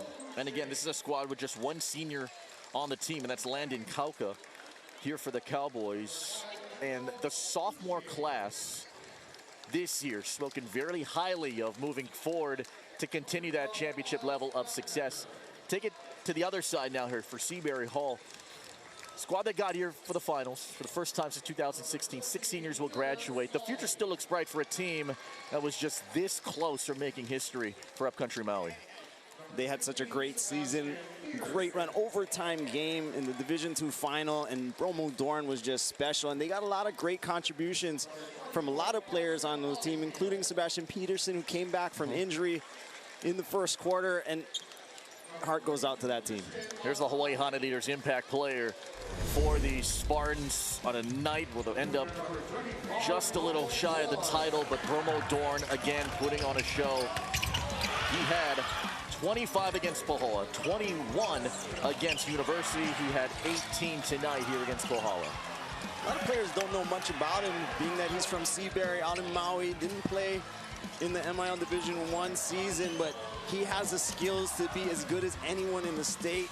What he's able to do from range with that handle, work his way to the rim, and Kohala was set out to stop him, but Bromo Dorn is really a special talent. Dorn, who plays for that great Maui Basketball Academy over there on that great island. It's going to be a tough one, but he has been such a bright star here for the Spartans. No one brighter, though, than the Kohala Cowboys here. I don't know what the stress level or the heart race is like here for Kihei Kapeliela, but I know that he's with Jimmy. Yeah, thanks a lot, guys. Kihei, you know, we were just talking about your team. They play from down a lot, and you ended up down 10 right out of the half after you had made your adjustments at the half. What did you see, and what was the change after that? We tried to slow them down, come out with a zone in the 2nd half. After the first couple minutes, we knew that wasn't going to work, so we just went back to our man-to-man and tried to speed it up. Yeah, we were playing too slow. Now, 3 now for you guys in the last, 4 years. And this is kind of history for you guys you're as a coach, you're the one with 3 in D2. What does that mean for you personally? Personally, it's for the kids. You know, everything we do is all for the kids. I'm happy for my staff, but for the kids, you know, something they're going to remember forever. I saw the hug with Layden as we were kind of crossing paths here. What was that moment like? You know, what did you say to him? Because he's just a sophomore. You still got him for 2 more years. Well, I just told him that I'm proud of him. I love him. Yep. Party in Kohala. What's that going to be like? Crazy. I know. I can feel my phone's vibrating in my pocket. I know I got a lot of text messages and calls coming, but yeah. I'm so stoked for the community of Kohala. They support us so much, and this win is for Kohala. For you, Kohala. What about Zippies? Are you going back to Zippies? I understand that's a good thing for you. Well, we went Zippies the last 2 days. We said if we win it, we'll take you someplace else. So I think we might hit up Side Street or something. We're going to Sizzlers, maybe, if that was still around, right? Hey, congratulations, back-to-back for you. Guys, take it away. Unbelievable, right? Kia Capelliella, a 95 graduate of Kohala. He's won 3 state titles in 5 years with this program. They're just a team that knows how to win with players that don't know how to lose. I mean, such competitors that they have out there, sophomores making incredible plays, but they have these role players. Hezekiah Wilson with 2 of the biggest rebounds of the game, along with Jaden Hook on the inside. So everybody knows their roles so well, and they do it to the maximum. Just what a team they are. What the heck? Wow. Yeah. I don't know. Now you know you've made it. Yeah, do we approve that? No. We got to talk about the lone senior, number 2 here, Landon Kauka for Kohala. He came during a time where his freshman year was with COVID. I mean, one senior here, and what the Kaukas have done and impacted this program has been great. Yeah, what a way to go out. I mean, he's been great. Last year, he really carried the load. Layden Kauka ended up finishing it, but what an incredible career, finishing back-to-back state champions. All right, time now for the Taco Bell play of the game just before they get ready to hoist the trophy. All right, real quick. The big free throws, a trio of that as Kauka comes after it and ties the game here. The Taco Bell play of the game. This sent it to overtime, 45-45. Got K-Town going. And the trophy being raised. What does this world come to? Wow. The trophy already raised up there, and now Kohala has to stay for the Division I championship to cut down the nets here. All right, so coming up, game number 2, it's Punahou and St. Louis. It's round number 4. Give me a quick thought on that. I'm expecting more of the same. It's going to be a game of pace. You know, Punahou really wants to get up and down and really make this a track meet. But St. Louis wants this to be a war, and they know how to win those wars. And St. Louis has not lost to Punahou when they've met in the HHSAA final. It's the 3rd time they're going to meet in the championship round.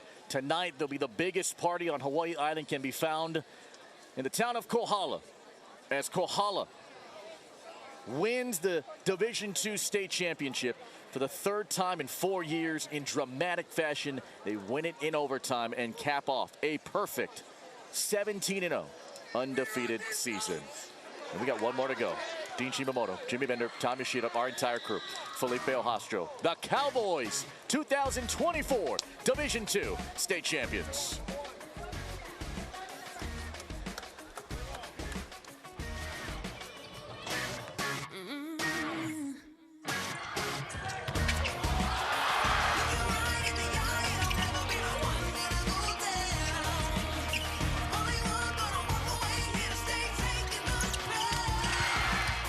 From deep. Oh, yeah!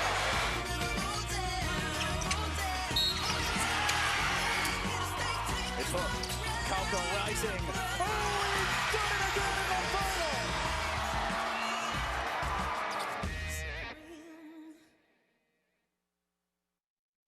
Hardware Hawaii, your Mapunapuna hardware store. At Hardware Hawaii Mapunapuna, our experienced team is happy to help you with any of your home project or construction job.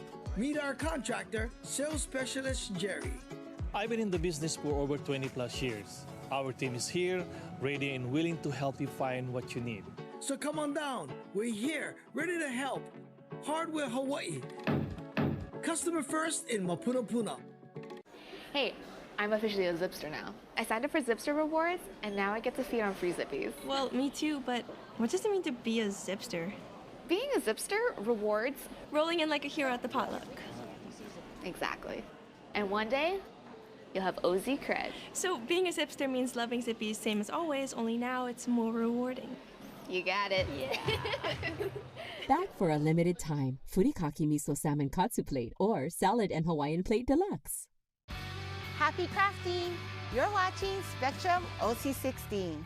Aloha everybody, I'm Howard Deshefsky, and on the next edition of Sports People Hawaii, we go one-on-one with 5-time world champion and Olympic gold medalist Carissa Moore. We also check out a man who knows everything about paying attention to details, from your car to your keiki. And back to Carissa Moore, her father-in-law, a former UH football star, now turned super entrepreneur. We'll see you with these stories and much more on the next Sports People Hawaii, Saturdays at 7 o'clock and only on Spectrum OC16. Hey, how's it going? You got Lanai with Cooking Hawaiian Style, celebrating 18 seasons, presented by the University of Hawaii Maui College. And look who we got in the kitchen finally, ladies and gentlemen, Napua Silva. What are you going to be making? Oh, we're making my mom's famous beef stew and my favorite poo-poo for every party, ceviche. Oh, I've been hearing about this beef stew. We're going to have to find out why it's famous. It has its own song. Napua Silva joining us. Check your local listings for times. It's Cooking Hawaiian Style. We now join our scheduled programming in progress.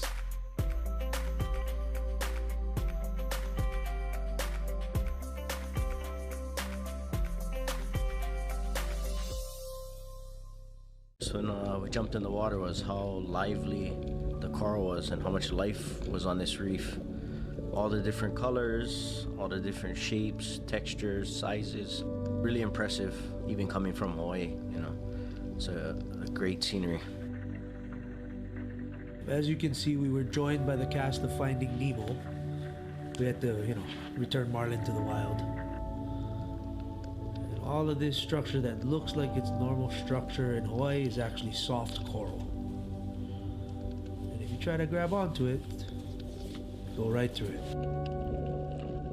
Yeah, we're taking some drops and, admiring the coral, admiring all the fish around.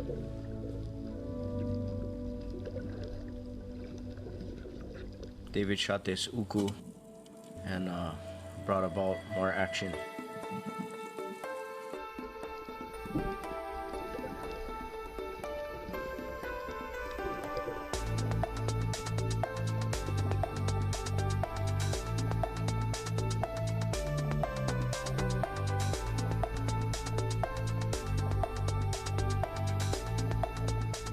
Now we're loading up, getting ready. Brought the big guns out. We're gonna take a look. Hopefully, see some doggies and some more bigger pelagic fish. I was fortunate enough to have a drop and this nice, maybe 50-pound doggie came up. And it was like textbook. He did the turn. I closed in on him, pulled the trigger, shot him behind the head. He took off running. Made the adjustment, watching my line, and right there, pop, the line broke, and that's 1/4 inch poly. Yep. And that was it. It snapped. As you can see from the slow-mo, it's definitely a solid shot. With a slip tip, it's not gonna come out, more than likely. Yeah, it took off, and these doggies are so powerful, you gotta try and slow them down after their initial run.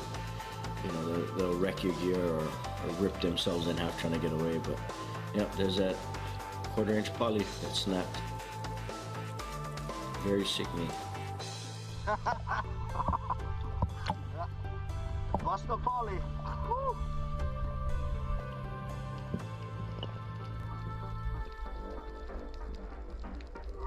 Here we got Jonathan lining up on his doggie. First doggie of the trip, I believe. So of course he asked the surgeon of backup shots to go down and apply this secret guaranteed kill shot on any fish. Right there in the pressure point, right in the sciatic nerve. Right where there's no vitals, nothing. Between the 14th and the 15th vertebrae. And as you can see, the fish is instantly dead. Yeah, I think it might have been dead before that, but who's to say? Remember this shot though. You're gonna see a lot of these custom shots. Oh, well, maybe the entire abdominal cavity being open might have caused his death, but I still hold that it was my custom shot placement that I will demonstrate many times. At least his 4th or 5th life he died. But luckily for us, that kind of broke the ice of the trip. What you see us doing now is keeping what's left of the doggies twitching and muscle movements to hopefully bring in another doggie. Unfortunately, we didn't see any more doggies on that one. Okay, who had a worse shot? You gotta see mine. Is that a tail shot? Tail shot? Up and down tail shot. Oh, you I went at 20, he was probably at 21. I was like, what the hell? He dropped so fast. Too easy to shoot him in the body. Yeah, The tail's like, there was skinnier. too much to shoot at. It's harder. I had to figure out how my gun works better. He's going for the kill shot in the tail. Yeah, he went straight down. I was like, oh, don't get stuck on the reef because he was on the cliff. Yeah, and I was like, oh, pulling. And it's like, oh, he's coming up, and then all of a sudden he made dead already. I was like, okay, pull him off. They're gonna be perfect. They do not stretch. Oh, that was Right. fantastic. Good thing you get it in a boat. That's Yeah. Doesn't matter what the shot looks like. KidShine Pediatric Dental Group is coming to Kailua at the Aikahi Shopping Center, voted Hawaii's best pediatric dentist since 2016 and serving the children of Hawaii for over 40 years. We specialize in orthodontics, laser dentistry, and oral surgery. I'm Dr. Supriya, and I look forward to meeting you and your whole family at our new state-of-the-art Kailua location. Go to kidshinehawaii.com and book a free consultation today. This segment of Hawaii Skin Diver is proudly sponsored by Sea Sports, supplying Hawaii's divers for over 40 years. Merlinda Garma's wardrobe provided by Jams World.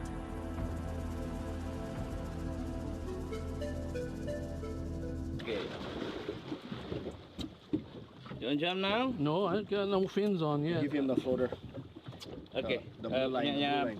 Blue line. Winner. Yeah. Winner, give winner that. Here we are getting ready to do some reef diving. Checking out some of the natives, seeing what's going on, trying to learn these different types of fish. This spot, they were really tame, and it was pretty shallow, but it was nice to see. Sometimes you're diving at deep drops and there's not a lot of reef fish that you want to shoot, and there was a bunch in this area.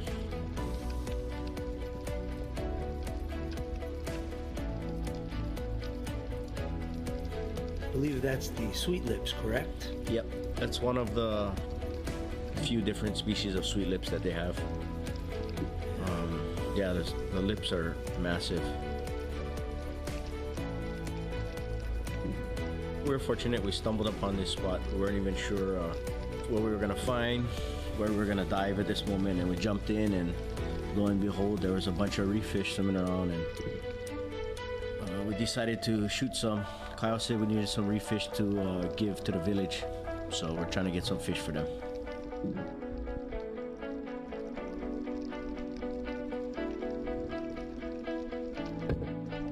Night fish. Yeah, gave me a nice stone shot, so I took it.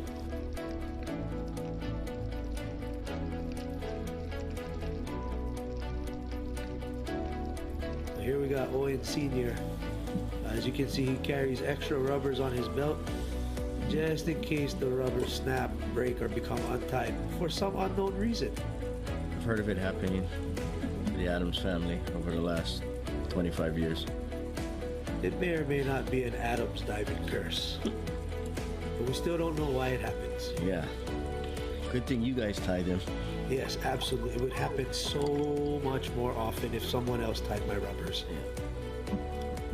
Lucky another stone shot. Now this one, I don't know if we could call it sweet lips or mega sweet lips or chocho lips. But... There we got Dr. Dave. This one was called an Oriental Sweet Lips, right? According to that book on the boat. Yep. Just another one of the many varieties of sweet lips here in Indonesia. Super colorful. And some of you may recognize this fish from Hawaii. Or this shot from his son earlier. Yes, the sciatic nerve special. That's right, Adams family tradition. You see where I learned it from. Again, the fish is instantly immobilized, zero fight. This is Kiaka coming up with a giant goldfish. No, I'm just kidding. It's a coronation trout.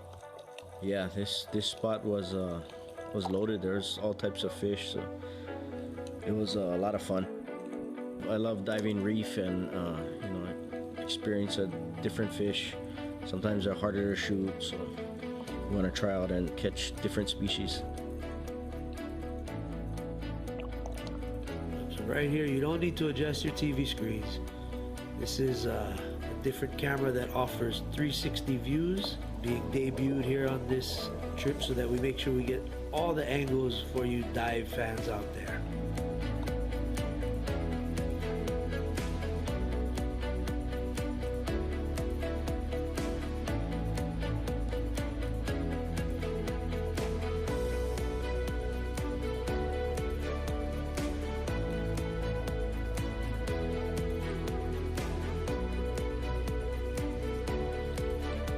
So clean, the water. Nice and flat. But we really didn't have too many bad weather days, did we? No, I think the worst weather was just in the channel crossings at nighttime, but during the day it was super nice. Here's that live coral again.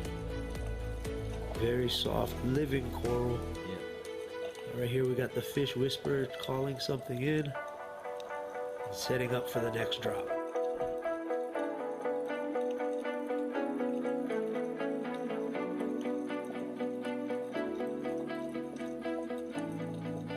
Yeah, we've seen some fish swimming through. We're trying to work the pile.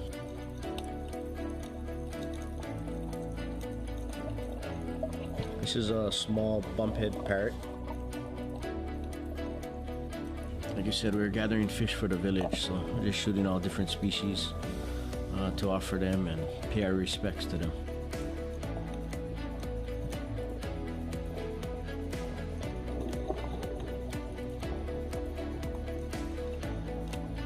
So I noticed your shaft didn't even penetrate this thing. Are these things armored up? Are they different from our parrotfish in Hawaii? Yeah, they're definitely. This is, you know, like a really small one. Here in Hawaii, this would be a good size uhu.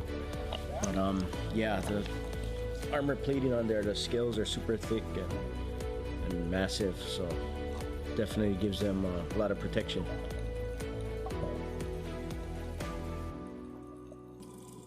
The fishing here was my best fishing time that I've ever come with Kyle on a trip. I mean, this is the most fish I ever shot. The greatest time I ever had. Some guys went deep diving, some guys go shallow reef. And so I went to the shallow side. That's where a bigalua came in, about 30 pounds. And I got a shot on that, got that. My son was with his 3-prong going all over, and he's, come here, come here, come here. And so I went in and I shot one, but it was against the rock and it got off my spear because it didn't penetrate it all the way because it hit the rock. The second time I went down, there was 3 sweet lips in the hole, and one turned towards me and is showing his teeth, and I banged him, and that's the one I got. So.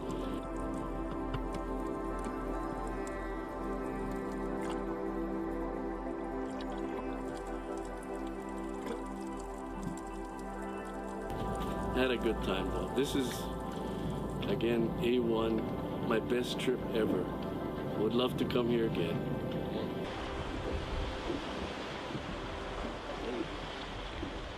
Look at me, look at the camera again.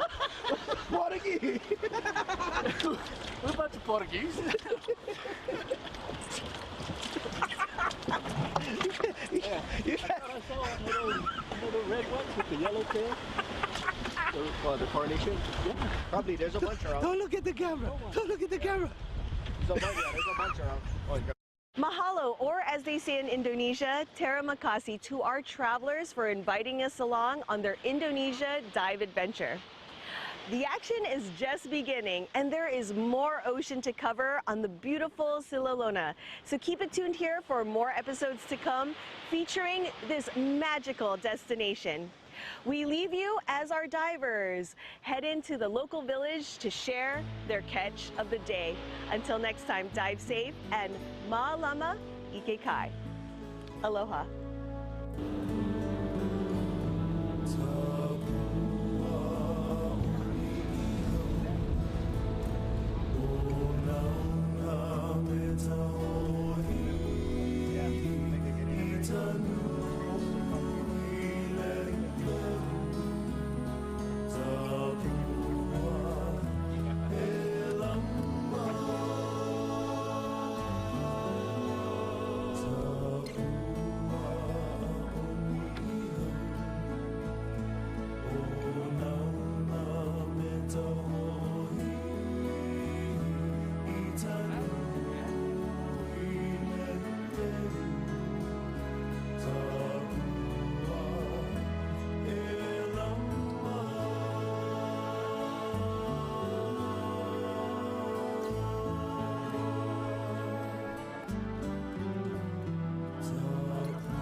That day we caught a lot of fish, and we went to visit the village, and we shared our catch with them. They were so happy. Even this elderly guy, he had 2 menpachi. He was so happy he had 2 menpachi.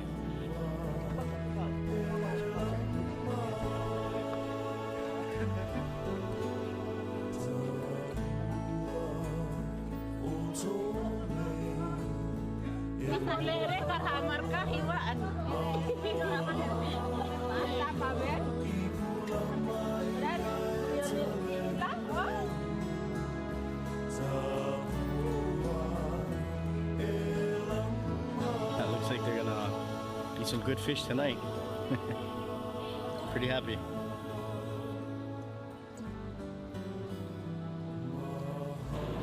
Right, so we're still looking for some big doggies. Yeah, you know, but there's been enough mishap on this trip. I think we have to have punishment paid. You know, we get like some way of showing that we paid our dues whenever someone messes up. Could be, or I was thinking more of a sacrifice. And for those of you that don't know, he's legally blind.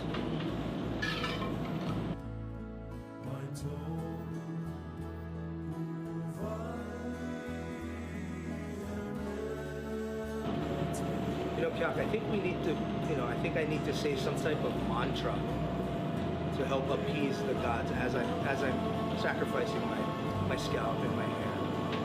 Really exaggerated. Manta! Guarantee run up in her. Guarantee.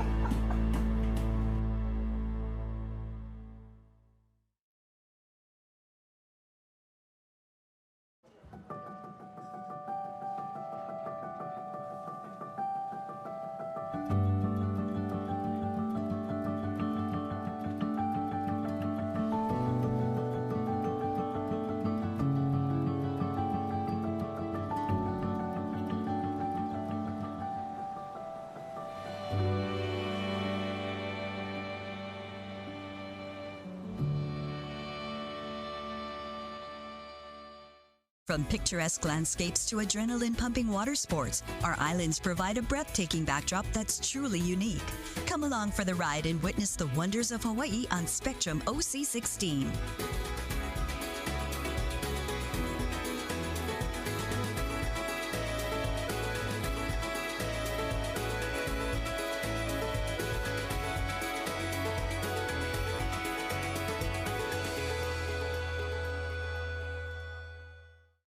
This month on OC16 and XCast, we're flying into February with the biggest games of the winter season. Which team hits the back of the net in style in the Boys and Girls State Soccer Championships? Then it's a full-court sprint for the crown with the Boys and Girls Basketball State Championships. On air, online, or on the app, the biggest games are here. From your home for Hawaii High School sports, OC16 and XCast. Exclusively on Spectrum. Call me on your line. I wanna dance with you tonight. I call you on my mind. Baby, give me a sign. Thursday, Hawaii faces UC Davis in its second to the last home game of the season. Rainbow Wahine basketball. Only on Spectrum Sports. Aloha, I'm Kalai Miller, and you're watching Spectrum OC16.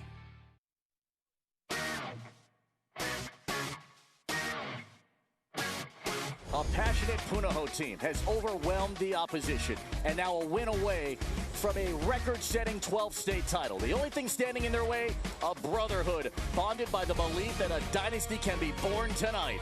Punahou, St. Louis in the Heidi & Cook Division I State Championship. Flawless weather, a spectacular night where this evening a dynasty can be born, a record can be broken, and a dream will be realized by one of two teams and become the last one standing. From the Blaisdell Arena, we welcome you to the Heidi & Cook Division I Boys Basketball State Championship. It will be packed, it'll be loud tonight as we get ready for round number 4 between the ILH runner-up, Punahou, and the ILH champion, #1, St. Louis. Dominant victories in the semifinal round. St. Louis took care of Punahou in the semis and Nanakula in the opening round of the 8 teams that remain in the quarterfinals. For Punahou, took care of Kamehameha Hawaii, the BIF champions, and then Lelehua, the OIA champs. And so, for the 23rd time, we get an all-ILH final. And for the 3rd time, these two teams meet in the championship round. Can't wait for this one. Great to have you with us. Felipe Ojastro, Dean Shimamoto, Jimmy Bender, and Tom Yoshida. So here we are. Each of these two squads, they know each other. Round 4 here. St. Louis won the previous 2. How about contrasting styles that you're expecting to see here today between the Buff and Blue and the Crusaders? Well, Punahou thrives when they're playing fast. They want to get the tempo up, put that pressure on, create turnovers, and get out in transition. Well, St. Louis wants to do the opposite. They want to control that pace, and that doesn't mean it has to be slow, but they want to control it. They don't want it too fast. They don't want it too slow. They want to make sure they capitalize if they're able to get out in transition, limit their turnovers, and just play their St. Louis style of back-to-back champion basketball. And I tell you what, this is a Buff and Blue squad that's looking to defeat that potential dynasty, and they got a guy who's the #9 leading scorer in the state in James Torres. James Torres has been great even through this state tournament, averaging about 20 points a game through this entire stretch of the last 3 games, and he's been consistent the entire season. He and Andre Uparesa Thomas have really been the scoring leaders for this squad, but as good as both of them has been, I really think it's going to be those secondary scorers that are going to make the difference here tonight. Punahou comes in here as the underdog because St. Louis has been dominant here in the playoffs. They beat Punahou to win the ILH championship, and we could see yet another stellar performance from the reigning 2-time player of the year. Pupu Sebalona has been special for years now. 25 points, big night last night. He has that potential. There's been a lot of other guys stepping up for St. Louis throughout this entire stretch of this season, but he's going to have to be big because this is the biggest moment. I'll tell you what, only 3 other teams have won 3 consecutive state titles. St. Louis was one of them back in the 60s. Can they do it here again in 2024? Here's Jimmy Bender, who talked to both coaches with the Nusanini song. Court report. Jimmy. Yeah, it's so interesting when you've played each other several times already this season. So here's their thoughts on that 4th matchup for Punahou and Darren Matsuda. He said, offensively, we got to take care of the ball. Defensively, we've got to box out. Those are the huge concerns for him. Meanwhile, for Dan Hill and the Crusaders, his biggest concern is in a game like this, when you've played each other several times, you just don't know what's going to happen. The positive for him, the 3 times they played, different guys leading the scoring for his squad. But the bottom line for Dan Hill, if his defense can lock up Punahou, he likes his chances. Guys, back to you. They call the ILH the League of Champions. They will crown one more here on the final day of the basketball season. Let's get it going. Round number 4. Let's do it. It's St. Louis. It's Punahou. And it's for the Heidi and Cook Division I State Championship. Bright lights, big stars, the pressure's on between the Buff and Blue and the Crusaders. Coming up next on OC 16.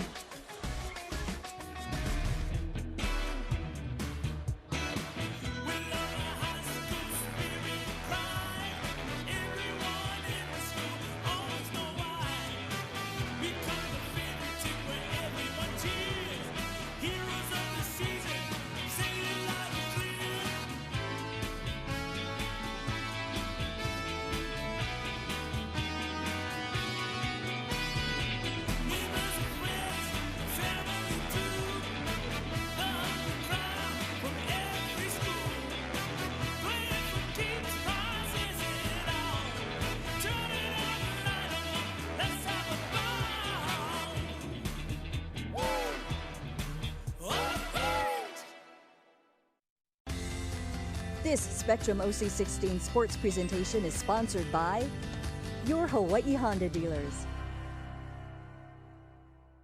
I got me a paradise. It's your paradise too. Go from Mauka to Makai in style. In a Honda Accord, the perfect island ride.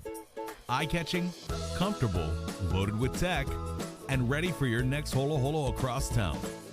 Get the fun started now in a new Accord for just $249 a month, or any new Accord with low 2.9% APR. See a Hawaii Honda dealer today. Tell them Henry sent you. Hey, I'm officially a Zipster now. I signed up for Zipster Rewards, and now I get to feed on free Zippies. Well, me too, but what does it mean to be a Zipster? Being a Zipster rewards getting an A for effort, win or lose the game. Exactly. And one day, you'll have OZ cred. So being a Zipster means loving Zippy same as always, only now it's more rewarding. You got it. Earn double Zipcoin reward points when you order from the Keiki menu at Zippy's dine-in restaurants.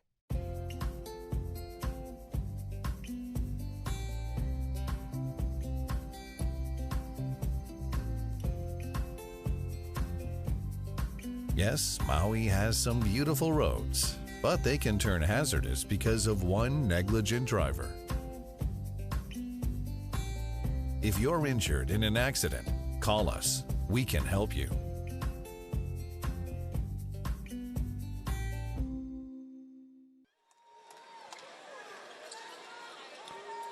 It is packed here inside the Blaisdell Arena. So many historic high school championship moments tonight. One more will happen. Either a third in a row for St. Louis, or Punahou becomes the team with the most state championships all time. Players and coaches on the floor, and for the Zippy starting lineups, here's PA announcer Kyle Miyamoto. Aloha basketball fans, we welcome you back to the Neil S. Blaisdell Arena for the 2024 Heidi and Cook HHSAA Boys Basketball State Championships. Tonight's Division I championship game features the Interscholastic League of Honolulu runner-up, the Punahou Buff and Blue, as they take on the Interscholastic League of Honolulu champion and top-seeded St. Louis Crusaders. Let's meet the starters. First for Punahou. At guard is 6-foot senior number 1, Evan Porter.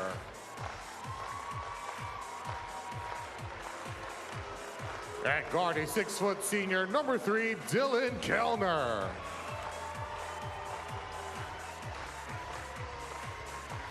At forward, a 6'4" senior number 4, Andre Uparesa Thomas.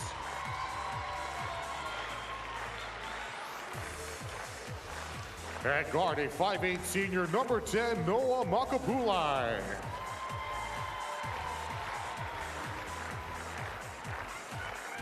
And at guard, a 6'4" senior number 12, James Torres. The head coach of the Buff and Blue is Darren Matsuda. Now here are the starters for St. Louis. At guard, a 5'9" junior number 3, Kaylin Fernando.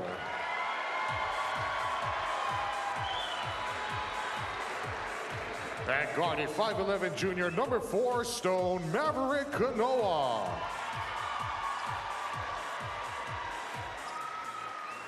At guard, a 5'10" junior number 12, Shanson Rivelto.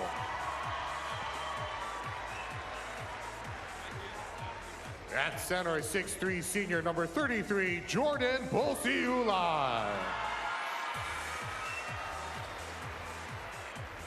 And at forward, a 6'2" junior number 35, Pupu Ali'i Sepulona.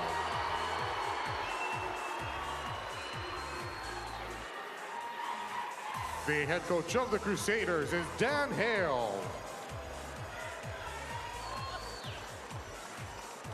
Kyle Miyamoto, thank you so much. Always does a great job, as always. The longtime voice of these HHSAA championship moments.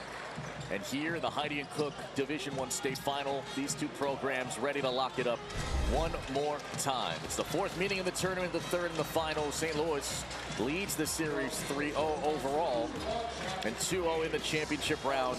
Darren Matsuda on the left was an assistant under that man on the right, Dan Hale, during his time when he coached the Punahou Buff and Blue in the mid-2000s. Getting ready for tip-off here, and the three officials working this one. Todd Uppo, Dan Cota, and Daniel Matsumura. All the buildup, all the hype, it'll start to settle down for this one magic moment. This is for the Division I championship and the 464th and final game of the season for the crown. Let's do it. Off we go from the Blaisdell. Going to be interesting early to see how Punahou picks up. If they want to push this pressure early, even in the half court. I know they'll come and get it when they get in the full court, but we'll see what they do here. Entry pass from Pulsiu alive, throw it away. Turnover number 1. In those previous matchups, Punahou got off to slow starts, so 13-3 in that last matchup. In the previous one, 17-5 after the first quarter, so they cannot afford a slow start here tonight. Yeah, they had a slow one against Kamehameha Hawaii, a better one against Lelehua yesterday in the semifinal round. Makapulai to Uparesa Thomas, who had 17 points and 9 rebounds. Kellner hit 3 threes yesterday, steps inside, contacted. Taurus fakes it, splits it, lost it. Revelto grabs it. The story for this entire tournament in St. Louis has been their defense. You heard Coach Ryan Hirata talk about it, and they've been so tough inside, just sound bodies, great positioning. Evan Porter picks up the foul, and so Jordan Pusiolai comes in right inside the paint, gets hacked and goes right to the stripe. He's 62% this season. 6 points yesterday. Crusaders going directly into the paint. Look for that first post entry, which led to the turnover, and here back in again to Pusiolai, where he earns his way to the free throw line. 2 rebounds, 2 assists. One of the better passing big guys in the league. But lost the first one. Sepulona missed that one. Taurus gets the rebound. Uparesa Thomas. This is deflected off a Crusader. He'll stay on this side. Offensively, Punahou wants to look and push that transition, even off of made shots, but definitely off of misses. That open floor and the early attack early in the clock, I think is going to be helpful to their offense.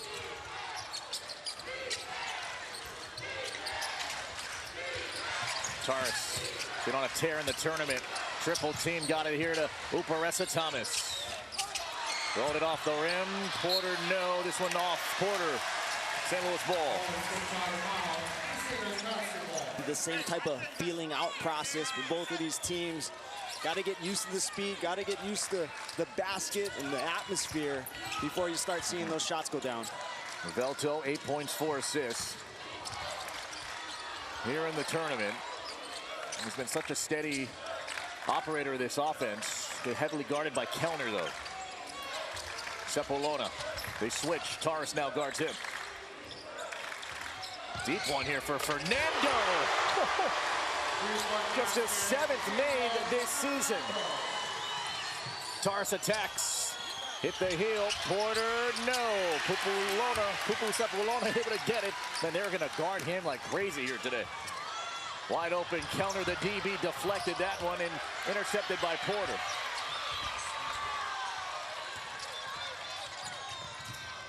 Porter, Kellner a 3.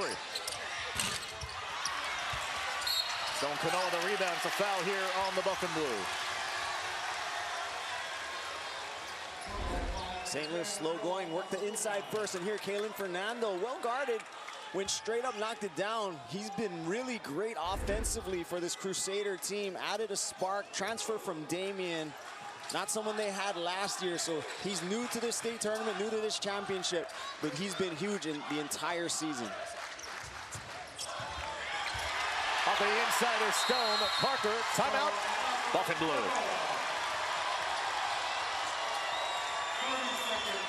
If there was a mid-season award for most improved, especially offensively, it would be Stone Kanoa.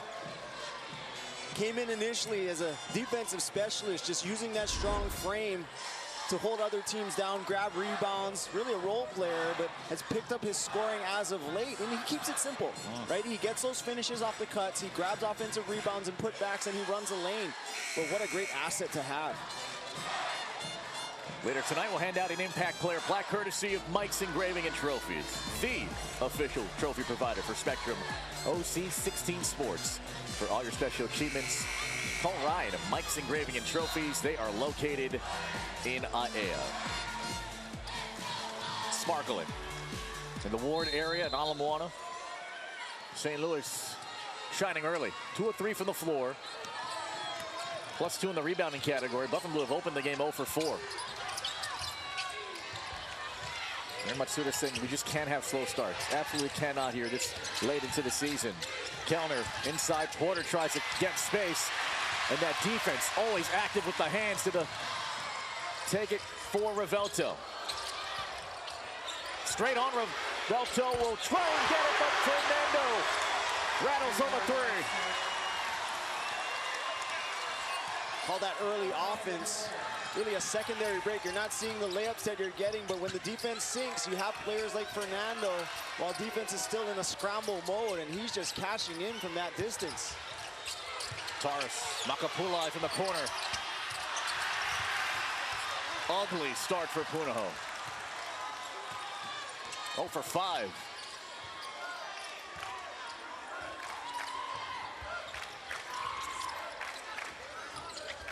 Remember, St. Louis won their first championship in 2022 of this potential dynasty run here in the Blaisdell against Mililani. On the interior pass, another foul. It's against Punahou. Here's Taurus. Picks up his first. They kick back out as the defense sunk. You know, Shanson Rivelto just pushed that transition. He's looking for either shots from the outside or even lobs to the inside with Posiulai.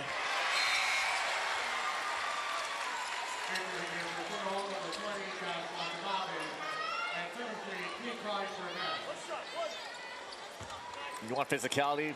There's a guy that's pretty much made of stone. Kikai Burnett, the Michigan State football commit. That's Posiulai, money at the line. So thus far, Sepulona, no points, but he does have 3 rebounds. So the star of this team, very willing to accept that role player position, especially if his teammates are scoring. Backdoor right there. Goes to Watanabe, draws contact. St. Louis begins the game on an 11-0 run, and now Watanabe gets a chance to maybe get Punahou and their offense going. Great backdoor action by Burnett. All the way into Watanabe. And Watanabe has been a great spark off the bench as the 6th man. Has come in, provided some offense when the first unit is not able to bring it. So nice to have a player that probably could start in most places around the league, come off the bench for this team and add that offensive threat. Watanabe 50% at the line this season. So hard to get stops against St. Louis this year. Here's the press. Rivelto. Double team coming. Someone's going to free up Stone Kanoa. That guy's been the MVP the second half of the season. 15 in the ILH championship against Punahou.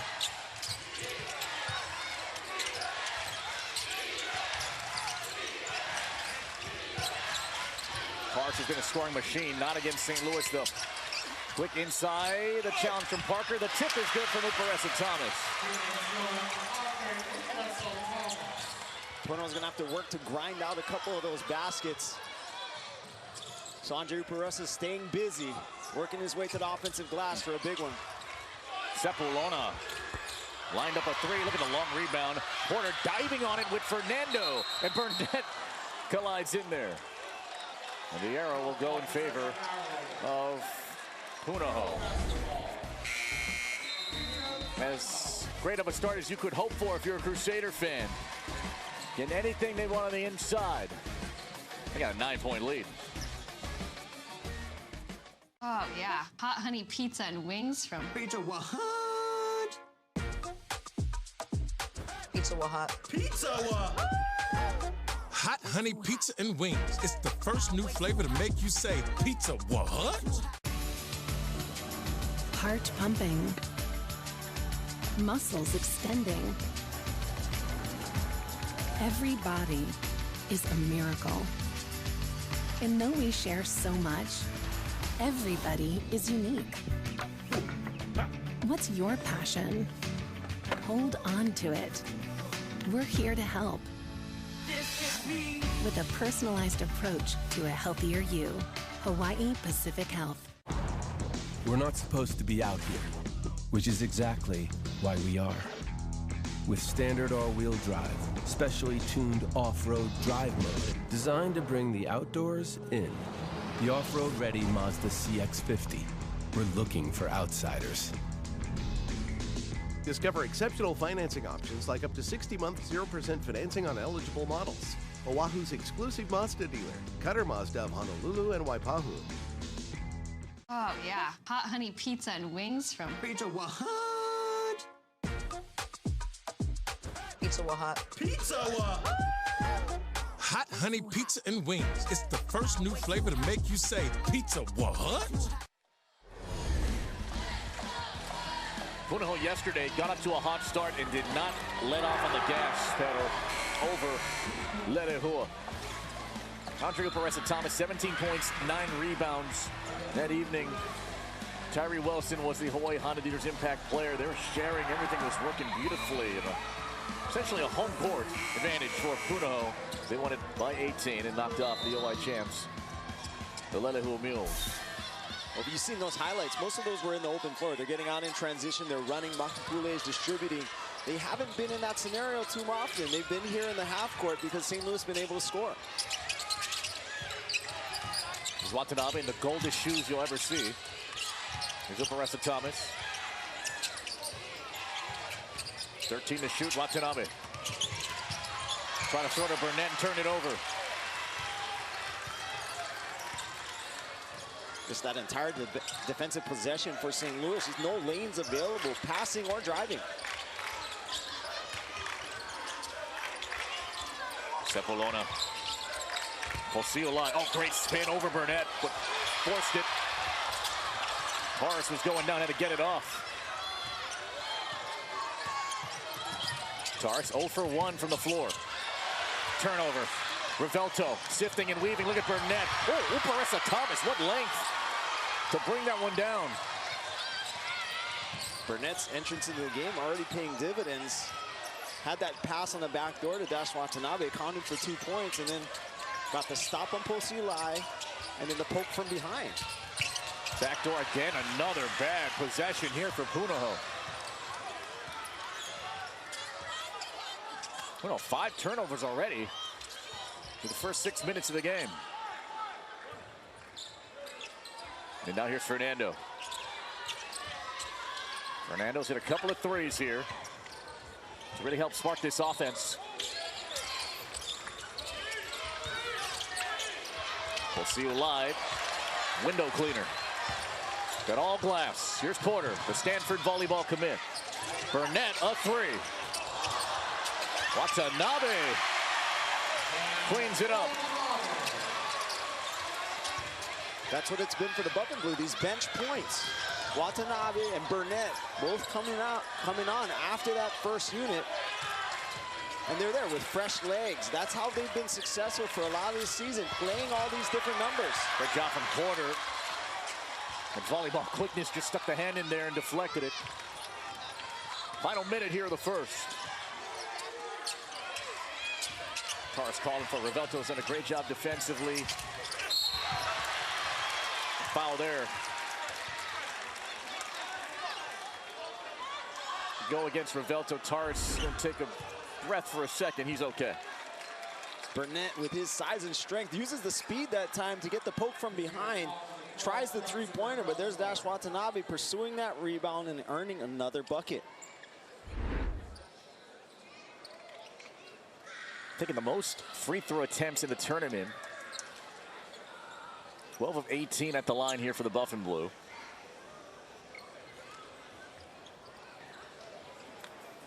I mean, just a complete turnaround the last 2 years in his skill set and his leadership and what kind of example he has set for the guy who's 9th in the state in points per game at 16.2.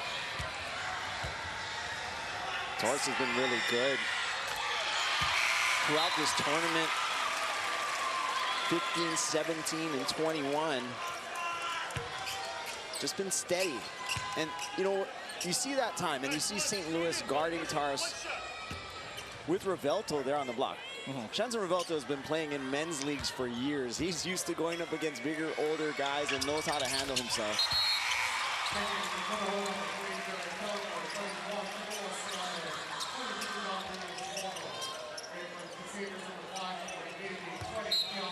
5-point game. Nanuha and Meacham in for St. Louis. Here he is. Nanuha 2 football offers already, Oregon and Nevada. Revelto all-turning team selection last year. There's St. Louis defeated Campbell at Simplify Arena Stan Serif Center to win their 2nd consecutive title. Nanuha. Offense, not his strong suit, in there for hustle, defense, scrappiness, toughness. 8 seconds to shoot here on the red clock. Revelto will take it. Wide open there for the putback. Cleaning up the glass. Nanuha. That's the type of offense he gets. And these guys for St. Louis do such a great job of embracing their roles. They don't take uncharacteristic shots. Kellner before the buzzer. And that's it for the first. Well, much like they did yesterday, St. Louis shoots 50% in the opening quarter. Getting out, playing physical. Looking like a college championship team. St. Louis leads by 7 after 1. OC16.TV has the games you want. Go to the homepage to find the channel under the Now Playing section. Enter your Spectrum username and password. Close your eyes, count from 10 and I will hide. A little game takes us back in time. We're young again. Let's close our eyes, count from 10 and we'll rewind. Singing our favorite childhood rhymes once again. Just count from 10. Oh yeah. Just count from 10. I'm Dara. And I'm Al, and you're watching Spectrum OC16. The thrill of watching University of Hawaii and local high school sports is available like never before. Catch your favorite games on television, stream them online, or even watch on the go with an incredible mobile app. Your sports watching experience is elevated to new heights because no matter where you are or what device you're using, the excitement is right at your fingertips with Spectrum Sports and Spectrum OC16. Hey, how's it going? You got Lanai with Cooking Hawaiian Style, celebrating 18 seasons, presented by the University of Hawaii Maui College. And look who we got in the kitchen finally, ladies and gentlemen, Napua Silva. What are you going to be making? Oh, we're making my mom's famous beef stew and my favorite poo-poo for every party, ceviche. Oh, I've been hearing about this beef stew. We're going to have to find out It's why famous. it's famous. It has its own song. Napua Silva joining us. Check your local listings for times. It's Cooking Hawaiian Style. Thursday, Hawaii faces UC Davis in its second to the last home game of the season. Rainbow Wahine basketball, only on Spectrum Sports. Well, St. Louis yesterday against Kalaheo, just dominant as ever. And wire-to-wire victory. Pupu Sepulona put up a season-high 25 points to go along with 11 rebounds. CJ Bostic, who had the first recorded triple-double in the history of the HHSAA tournament in the quarterfinal round, just couldn't get the offense going. Kalaheo had a heck of a run in the tournament. They finished in 4th place. Lenahu finished in 3rd place. St. Louis and the Crusaders cruised to victory, won it by 18. And they lead by 7 here as we begin the second period. Tori Bailey's into the game for the first time to join Revelto, Nanuha, Sepulona, and Meacham. Here's Sepulona guarded by Uparesa Thomas. Sepulona. Oh, great job from Uparesa Thomas. Stayed his ground and blocked him. Cody Jones, Dylan Kellner, Hana Scanlon, Andre Uparesa Thomas. John Yoshimoto begins it here for the Buff and Blue. The last time these two teams played, Uparesa Thomas did a great job on the inside. On Pupu Sepulona, ended up with 3 blocks. A couple were on him. He just managed to stay in front, wall up, doesn't commit to the pump fake, stays down, gets the touch, and forces that block shot and stop.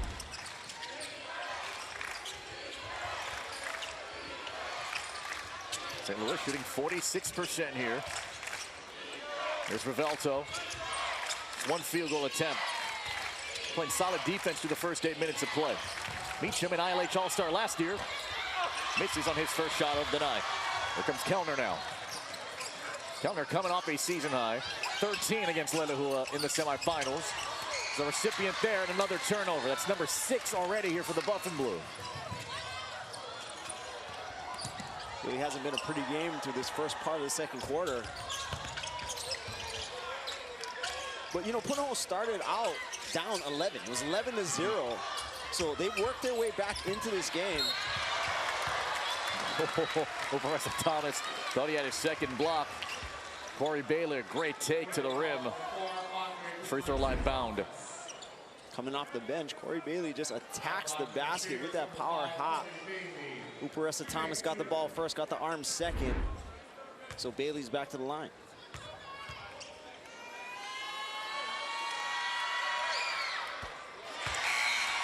A lot of adjustment on St. Louis's campus as they upgrade their facilities, which includes the Clarence T.C. Ching Athletic Center, 35,000 square feet, which replaced the old Gerber Field House. They got 370 lockers, by the way, in that place, and classrooms. It all began with a $7.5 million donation from the Clarence T.C. Ching Foundation. It's a gorgeous venue. It includes the Hall of Fame lobby. You walk through the front doors, and these guys trying to really leave their legacy with the brotherhood. Taurus couldn't squeeze it. It is thrown right to Scanlon, but he was on the end line, was Cody Jones. Another turnover. Sometimes Punahou goes faster than their feet or arms will allow, and that erraticness, if you will, force another turnover. Well, a lot of teams, when they get back in transition, try to find the ball first. And St. Louis works back to the paint, stops there, sets that wall up, and then they work out from there. So even though Taurus caught it on the run, there was a body in front of him, and he had to make an adjustment. Punahou has almost as many turnovers as they do points. 8 points, 7 turnovers.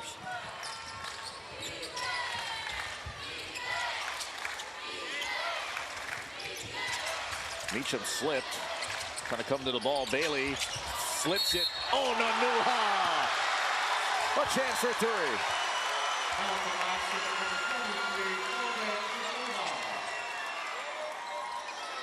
They run this back action over and over and over. You get the high post flash, and then you get that backdoor as well. So that whole backside's empty. There's no help there. And this is the 4th time they played. They've seen it a number of times, but it's so hard to stop. You think you're getting a steal. Next thing you know, there's an empty backside with someone finishing. Part of a great St. Louis bloodline of Nanuhas. Jamison and Jimmy, great basketball and football athletes. Jordan played for the All Blacks Crusaders under the great head coach, Frank Lackaden. Nanuha's just been surrounded by greatness, but it's come with a lot of hard work in that family. It's paying off in this 10th grade year for him. Makapula slashing. Taurus against Bailey. Help comes, puts one up. Clean block, Nanuha helping.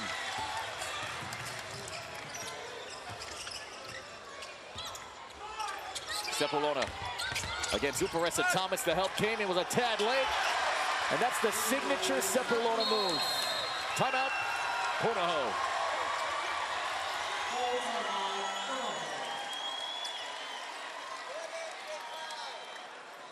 Yeah, you talked about it.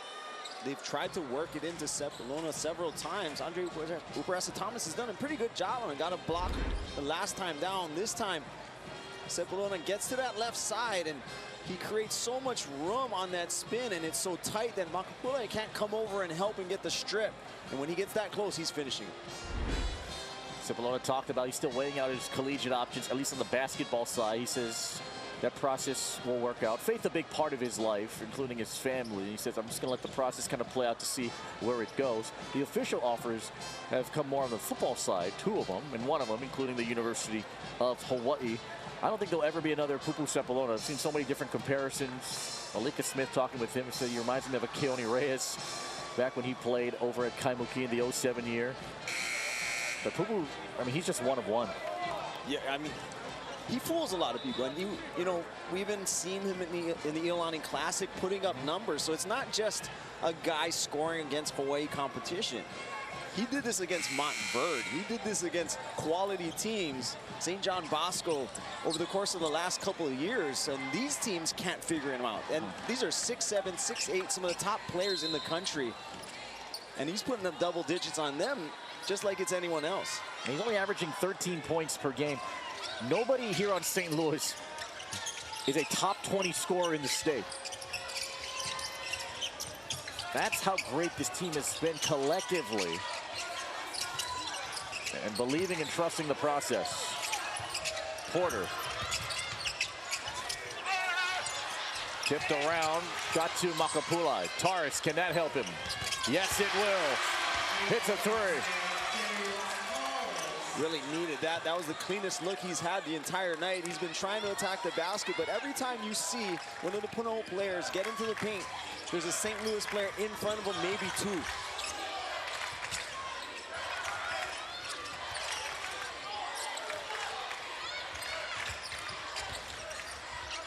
Him inside, wanted to travel, didn't get it. Bailey steps into him. Makapulai here. Punahou initially was waiting for that long outlet. Makapulai down the middle. And Sepulveda, I think, got a hand in there to mess up the pass.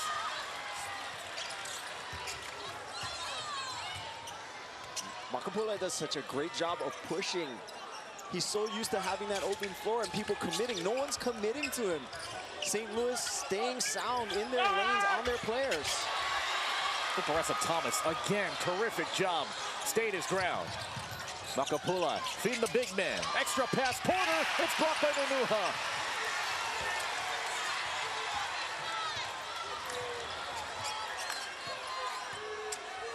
The contributions that they get off the bench for St. Louis. I mean, we talked about Pupu Sepulveda. He has 2 of the 21 points. That next 5 on St. Louis's bench would start on any team in the state. They are rich, and they are hopeful that a dynasty can be delivered tonight. 21-11, St. Louis in control. My French toast sticks are back, starting at $2.50. Now with a sweet new twist, cinnamon sugar churro. Dunk, bite, and savor them any time of day or all day. It's totally up to you. Only for a limited time. Welcome to Jack in the Box.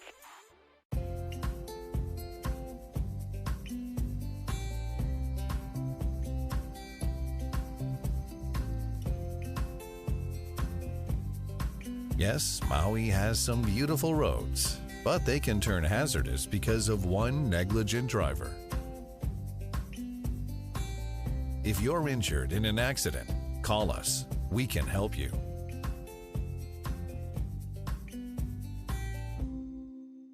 I am a senior enlisted soldier. My brother is at the Pentagon, and my nephew is a pilot in the same unit that I am in. Very proud father. Being in uniform is a legacy in our family. You'll be surprised what the National Guard can bring to you. I joined initially growing up with my dad already in the Guard, and I seen everything it provided for us, and I thought when it's time for me to have my own family, I'd want to do the same thing for them. Every day I go up to fly. I don't know, I can't think of any better job than this. Building a legacy is something really important to me, and if that's important to you as well, go online or give the Hawaii National Guard a call. My Double Bonus Jack combo gives you double the seasoned beef and double the cheese. Let's see that again. Double beef, double cheese, 2 ads for the price of 1. Not bad. Click on the great OC16 action with you on the go with the Spectrum News app. All the latest local sports, news, and weather that matter most to you. Download it now. It's on the App Store or Google Play. Don't forget, later tonight, in postgame, we're going to open the Box of Destiny. Jimmy, Dean, and I. Those are 2 separate people, by the way, Jimmy and Dean. We all... One breakfast company. We all made our predictions on who was going to win the state championship. The final score, who would be the second place finisher. We're going to reveal in postgame a little bit later on today. We made our predictions back in January. Oh, Sepulveda off balance and still got the 2.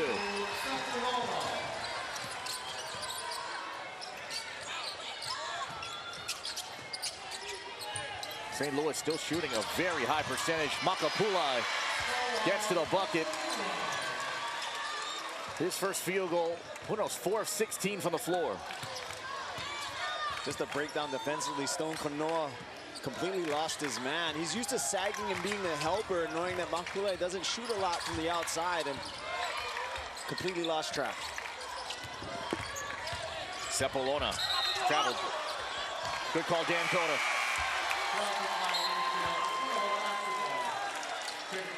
This is a high-level officiating crew. This is, by the way, what we did. This is January. We were at Iolani at the time for a Iolani Kamehameha game. And in that envelope, We put our predictions, we locked it in the box, then we buried it on the campus of Iolani. We dug it up this morning, and then we gave it to Tom Yoshida. But the second part's not true. We did not bury it at Iolani. I saw the hole. Yeah, but we did give it to Tom Yoshida. And it's been under his possession for the last 8 weeks. And we're going to open it a little bit later tonight. Oh, boy. The Wheel of Destiny was incorrect, by the way. Yeah. Shout out Mayo Wong, though. Appreciate you. As the Wheel picked Kamehameha Hawaii to win the title. But good showing in the tournament so far. Nicaressa Thomas works the box. Tight pass. Taurus hit the heel. Punahou just can't get anything down the ring. Tough one here. 4 of 17 now. Everything contested. St. Louis keeps bodies in front, keeps hands up, and they avoid fouls. Fernando. And he lost it. Nicaressa Thomas got a 2-on-3 run, and he threw it into 3 waiting Crusader players. Nanuha. Yes.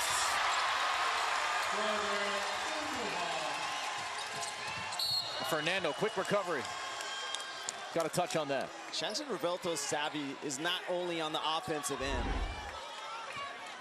He got that steal, read that pass, and then got himself out into transition. Nunuha. Now with his 7th point off the bench, and these accessory players, not the star in Pupuseplona. These are star role players.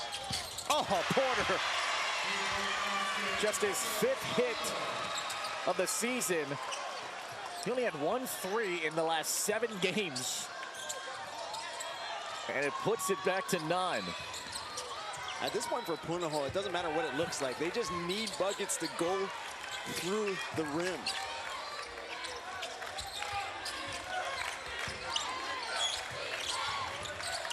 Parker, quick handoff, Fernando.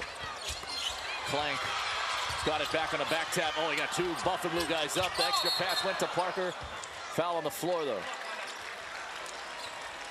Taurus was in that mix, but Kanoa was trying to get the pump fake up in the air.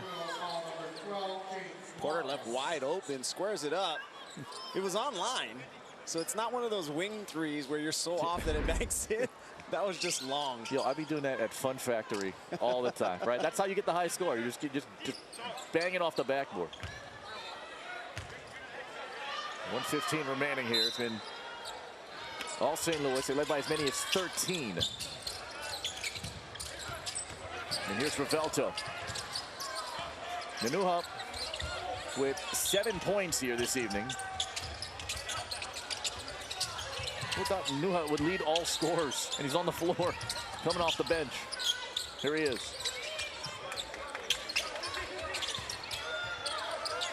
Fernando's got 6, and gets a couple more.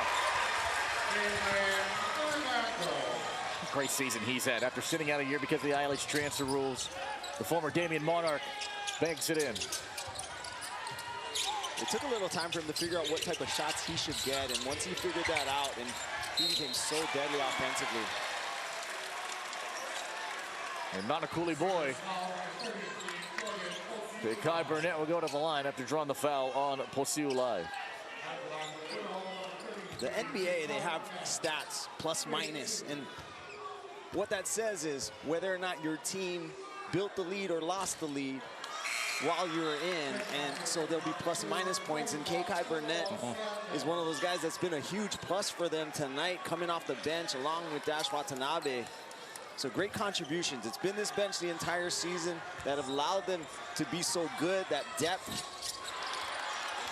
But they're gonna have to run them down even more. Shot clock's off. St. Louis can hold for the final. 10 of 20 from the field already. Revelto pulling. Well, a little mini window opening here for Punahou. Something they can hang their head on. Get this thing down to 8 or 9. Watanabe. Foul on the floor. No shot. 7.3. Not in the act or in the continuation of the shot. Casilla just kind of bumped him and walled up. You know, I'm really surprised Chancellor Revelta took that shot. Yeah, but they're usually so great at the end of quarters, taking the last one, and he pulled down quick, giving Punahou a chance. Burnett to Porter, forward to shoot. This is for Meacham, he saved it. They got to throw it up, Scanlon. Halftime. St. Louis getting everything going. Thanks to Jordan Anuha. 3 of 3 from the field, 7 points. Taurus hits a 3. He's got 5. Pupu's got 4. And St. Louis has an 11-point halftime lead. This Spectrum OC16 sports presentation is sponsored by Zippies. Hey, I'm officially a Zipster now. I signed up for Zipster rewards, and now I get to feed on free Zippies. Well, me too, but what does it mean to be a Zipster? Being a Zipster rewards rolling in like a hero at the potluck. Exactly. And one day, you'll have OZ cred. So being a Zipster means loving Zippies same as always, only now it's more rewarding. You got it. Yeah. Back for a limited time. Furikake Miso Salmon Katsu Plate or Salad and Hawaiian Plate Deluxe.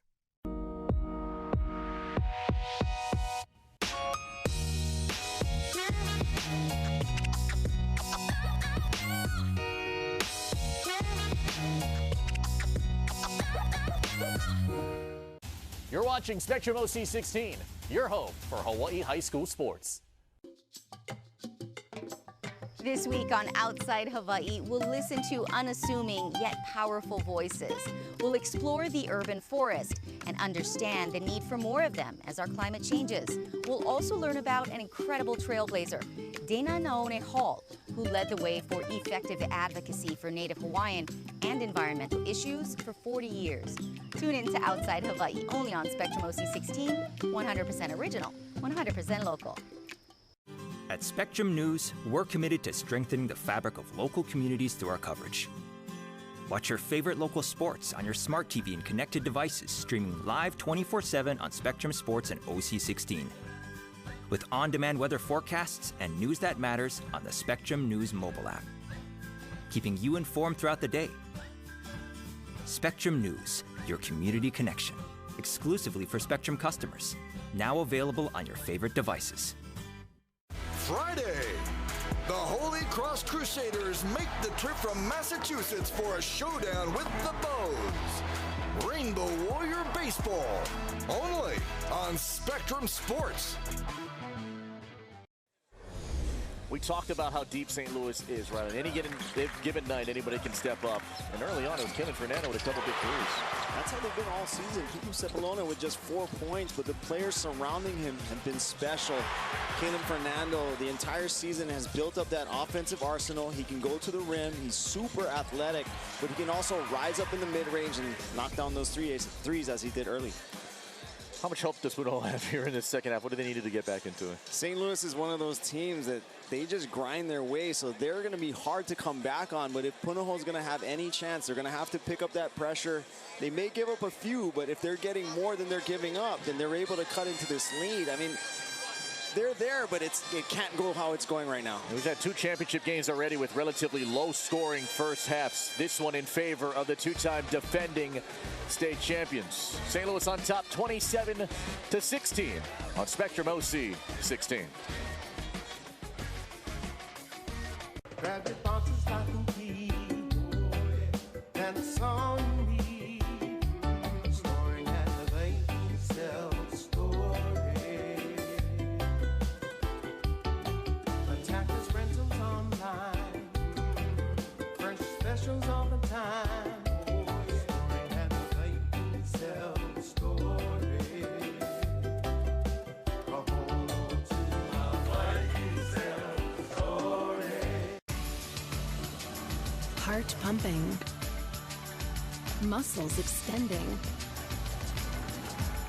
Every body is a miracle. And though we share so much, everybody is unique. What's your passion?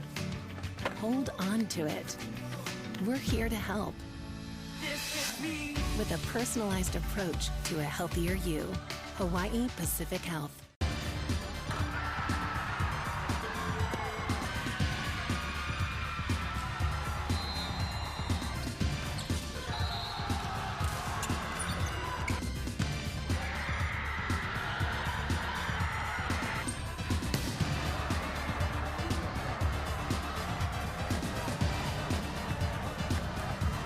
Mike's Engraving and Trophies, the official provider for Spectrum OC16 and Spectrum XCast. Well, St. Louis has really proven that defense wins championships, and we're seeing a lot of it here the first 16 minutes. We watch so many of these highlights where St. Louis is right in front every time, always contested, or even coming from the backside for blocks. They do so well positioning themselves to make everything difficult. Pass the buttermilk. Here's the Jack in the Box halftime stats, where the assists here for St. Louis got 5 of them on 10 made field goals here, and the 3-point field goals, they're knocking down the shots. Kalen Fernando, as we mentioned. They're getting to the line. Has Punahou, but I mean, they're going to need to do a lot more here. Take care of the ball. The turnovers tough. 9 turnovers already. Yeah, they're going to need to create better opportunities. 28% from the field, that's just not good enough. But it's because of that defense. They're not giving up a lot easy, so they're going to have to find a way to get out in transition. Maybe that's because of the defense trapping, getting turnovers, getting into the open court. But right now, if they keep playing this style, it's just going to be a slow death.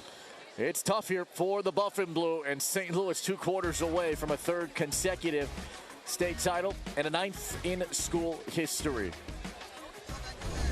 From the jump of the season, this team had the belief. Can they cash in on it, or can Punahou mount a great comeback? 3rd quarter coming up. This Spectrum OC16 sports presentation is sponsored by Pizza Hut and Taco Bell. Taco Bell is so good and so cheap. I know, right? I wonder why. What if they know we're broke? What if they're trying to be the good guys? Yeah. Thanks, Taco Bell! Keeping Hawaii student athletes in top shape starts with protecting their teeth. That's why Hawaii Dental Service encourages student athletes to use mouthguards to prevent or reduce the impact of an injury. Mouthguards are not just for football players, but can help protect all sports athletes. Custom-fit mouthguards can lessen the impact of a sports injury to the head, protecting the mouth, jaw, and face. Parents, encourage your student athletes to ask their coach or school's athletic director about using a mouthguard so they can live well and smile more with HDS. When you work at Taco Bell, your days are flexible. Catch a break in the morning and still have time to cram for exam. Then learn on the job at Taco Bell too. Apply at tacobellhawaii.com/careers. Elevate the way you watch University of Hawaii and local high school sports. On TV, online, and on the go. No matter where you are, the excitement is at your fingertips with Spectrum Sports and Spectrum OC16. 27-16 at the half. St. Louis over Punahou as we look to crown the HHSAA D1 champions. And it's the Heidi and Cook HHSAA championship. Punahou here, the VP of Services at Heidi and Cook, with us as he is all the time. 3 years now for you guys sponsoring this, whether it's at Stan Sheriff like last year or Blaisdell. You're always here because high school sports mean a lot to you guys as a company, right? Yes, yes. You know, I think tonight is the epitome of why Heidi and Cook supports high school sports. You know, we got 2 storied programs in St. Louis and Punahou with a lot of culture and tradition, fighting for a common goal. You know, we see a lot of similarities between these student athletes and our top performers at Heidi and Cook. Critical thinking, they're mission focused, they adapt under adversity. And I just can't wait to see, you know, in the future what lies ahead for these student athletes, you know, and how they become future leaders in their communities. You guys have a ton of workers at Heidi and Cook because you do a bunch of different things. Are there any people you want to shout out? Yeah, our workers, our employees, you know, to all our employees who represent us well every day, thank you. To our over 3,000 customers who use us as their preferred mechanical contractor for air conditioning, plumbing, refrigeration, and elevator. You know, supporting high school athletics, it wouldn't be possible without all of you. and to HHSAA, all the educators, the teachers, the parents, just for supporting these student athletes. Well, you name it, Heidi and Cook does it, and we thank them for sponsoring the HHSAA D1 Basketball Championships. Guys, back to you. Amen, Jimmy, and thank you so much to Heidi and Cook again for their continued support of Hawaii high school athletics, the HHSAA, all the member leagues, and their student athletes. I'm gonna be honest with you. That first half felt like waiting in line at the DMV a little bit, right? It was just a tough one. Not if you're a St. Louis fan. I mean, if you're a St. Louis fan, you're loving it here. But if you're a Punahou fan, I mean, yeah, that was uncomfortable to watch. And that's because St. Louis was just so good. They're so good. And from a coaching perspective, if you're on the St. Louis side, you absolutely love that. That's how you want it to go. You want it to be that ugly. You want to grind them out and have this 11-point lead playing the exact style that you want to play. But maybe from a fan excitement perspective, not so great. Or definitely from the Punahou perspective, not so great. I think the dress-up day here for the St. Louis Crusader fans in that cheering section has been Panielos and wearing cowboy hats located up way in high the bleachers here in the Blaisdell.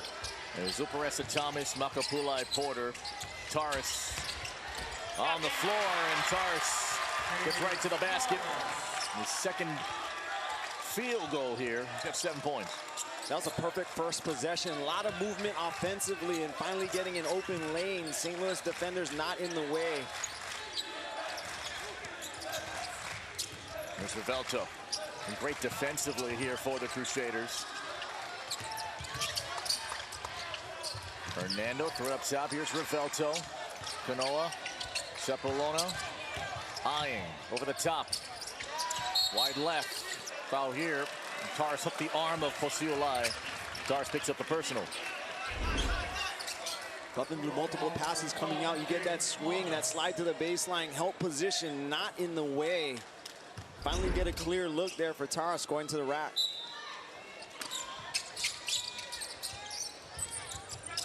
There's Fernando to join Posiolai, Sepulona, Kanoa, and Rivelto.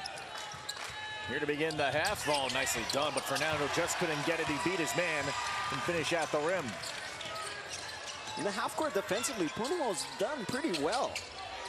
It's just a slow, late transition where the floor has opened up too much. Pulai, back-to-back buckets here. Punahou pulls within 7.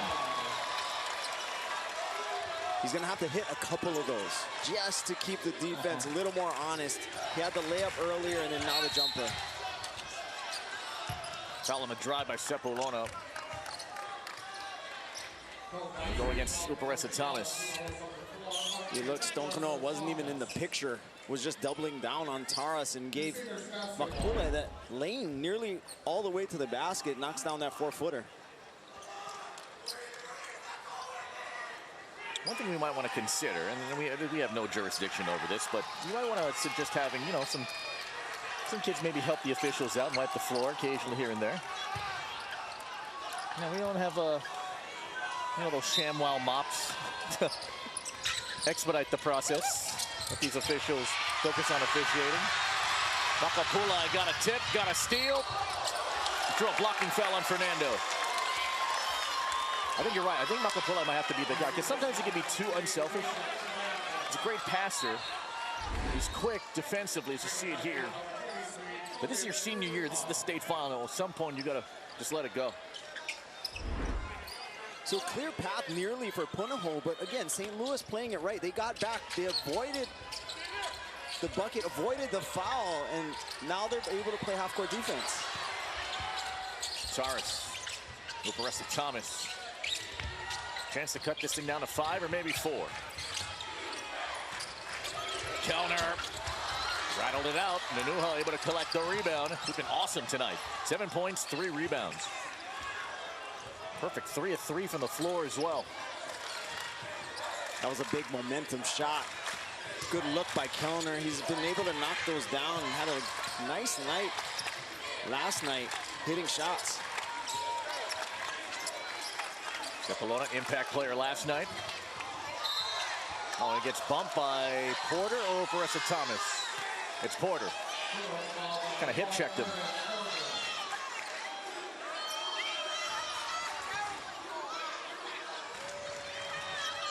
Got to be worried too, because he was playing the top of the key right behind Sepulona. Trying to eye on him, but got too much contact. Buffalo Blue racking up fouls. You don't want to be in the bonus trying to guard St. Louis, and they're a couple fouls away from that. Sepulona couldn't put it down. Kellner comes out of the pile with it.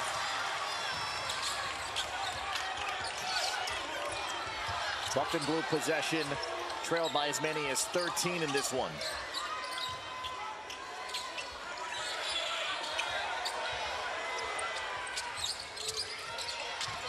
Slipped it to Kellner. Backdoor Porter. Couldn't finish. Nanuha the rebound. The movement offensively for the Buffalo Blue has been a lot better this half. That was another good opportunity, but Porter couldn't finish. Here's Ravelto. Impact player in the quarterfinal round over Nanakuli. 10 to shoot here for the Crusaders. It'll be Sepulona. Long rebound, Uparesa Thomas can run. Kanoa from behind chasing.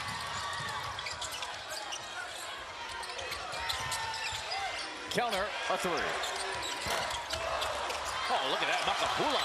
Smallest guy on the floor coming up with a rebound. Nanuha saved it. Oh, what a play again.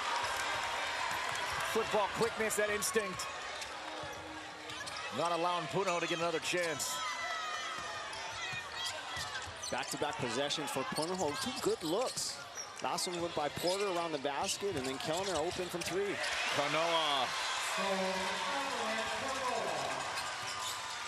29-20. Halfway home here in the fourth. It's just mind-boggling how St. Louis is able to get those. You know, it doesn't seem like great action or anything, but they're so smart with the ball. Taurus flat on the three. Kellner couldn't get it. Uparesa Thomas, great effort, and he's all over. And Sepulona going over the top. Great sportsmanship to pick him up. He's just trying to go for the ball. And that'll take us to the under 4 timeout. Just going over the top with Sepulona. Kanoa been doing this all season, everybody. Lunch pail kind of guy. Just goes to work. And that's the bottom line, because Stone Kanoa said so. My French toast sticks are back, starting at $2.50. Now with a sweet new twist. Cinnamon Sugar Churro. Dunk, bite, and savor them any time of day or all day. It's totally up to you. Only for a limited time. Welcome to Jack in the Box. Aloha. You may have seen our commercials throughout the pandemic, thanking our hardworking members. They work tirelessly to keep us powered up and connected to the world. But this goes out to all of you, Hawaii. Thank you for being so patient and supporting our members through it all. We would not be here without you. Now that we are through the worst of it, we wanted to thank all of you for your continued support. So if you see one of our members out there, make sure you give them a shaka and a smile. We appreciate you. Let's do this. I should have changed first. Oh, come on. Ugh. Nice. Ow, ow, ow, ow, ow, ow. I think I pulled something. I thought this was supposed to be low impact. Sometimes starting a new sport can be a real pain, but luckily, My Longs has everything I need. Make Longs a part of your day. Oh, hey Jack, going up? Actually, no, Justine. My famous 2 tacos are still just 99 cents when you order on the Jack app or online. Could you press 6, please? I'm going up. Get my famous 2 tacos for just 99 cents, only on the Jack app or online.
This year we witnessed one of the largest south swells in recent history, and we joined pro windsurfer Jason Punahou and friends at their secret spot.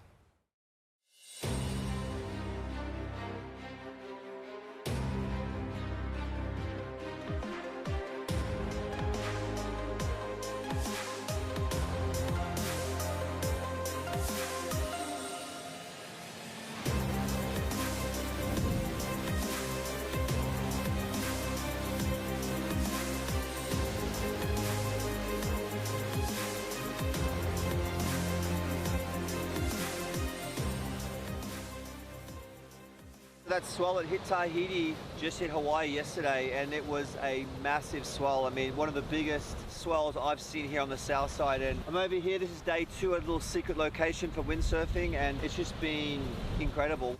I've never seen the swell this big in my lifetime living on Maui. It's definitely cranking. There's some big ones. And it's blown out completely, so windsurf is the craft of choice today for sure.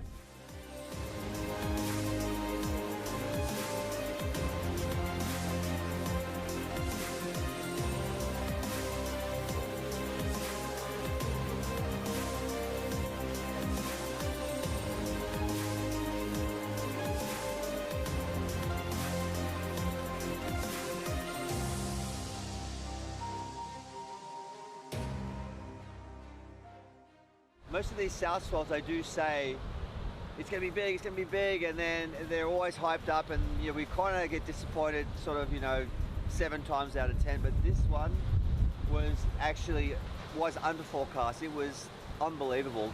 I mean, there was debris over the roads coming into some of the areas, debris over the roads on the way to Lahaina. Malaya, they said, is the best Malaya has been in 40 years. So this was a really historical swell.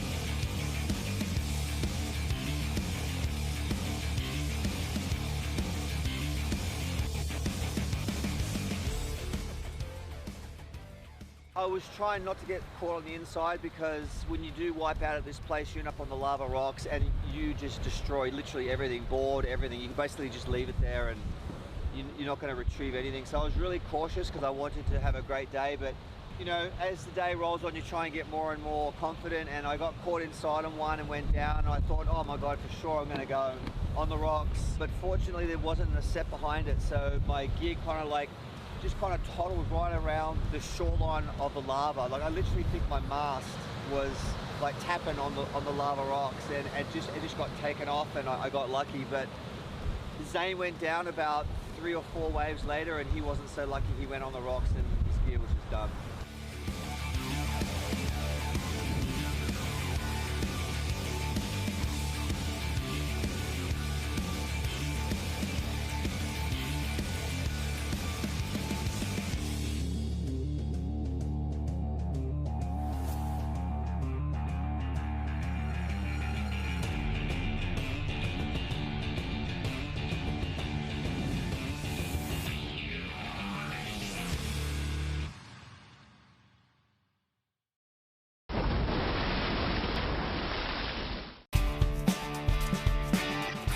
Hawaii, brought to you by Jamba Hawaii, celebrating 20 years of blending aloha. And 7-Eleven Hawaii, your neighborhood store.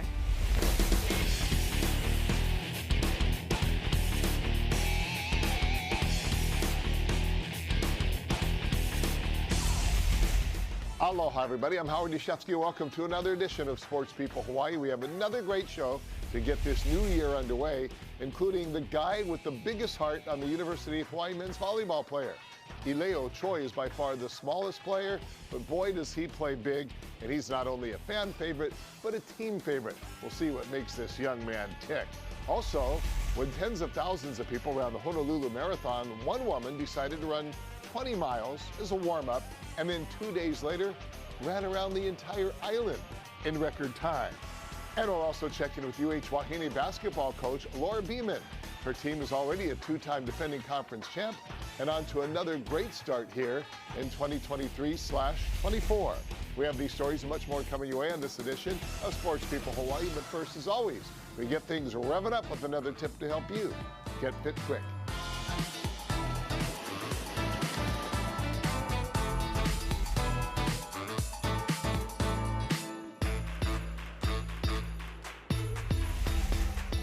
Get Fit Quick, brought to you by Jocko Rehabilitation.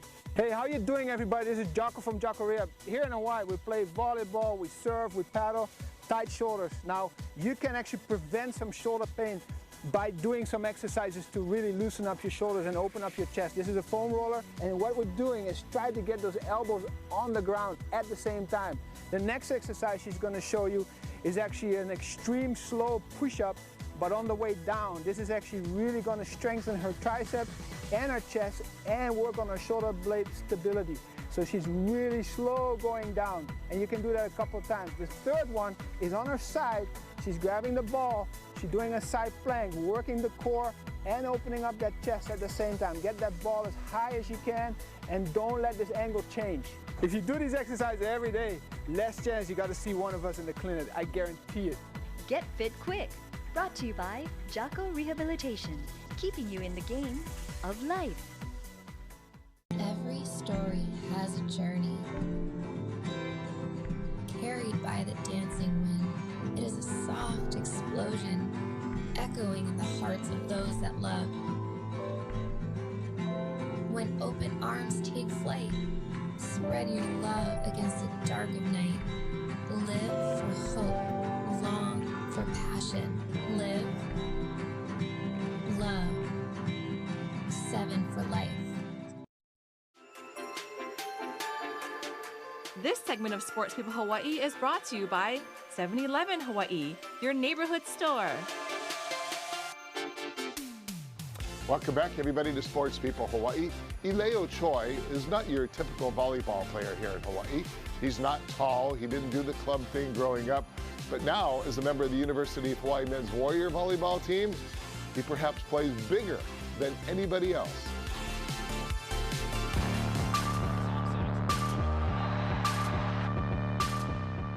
At 5 feet 7 inches tall, Ileo Choi is by far the smallest player on the roster. But once on the court, nobody plays any bigger.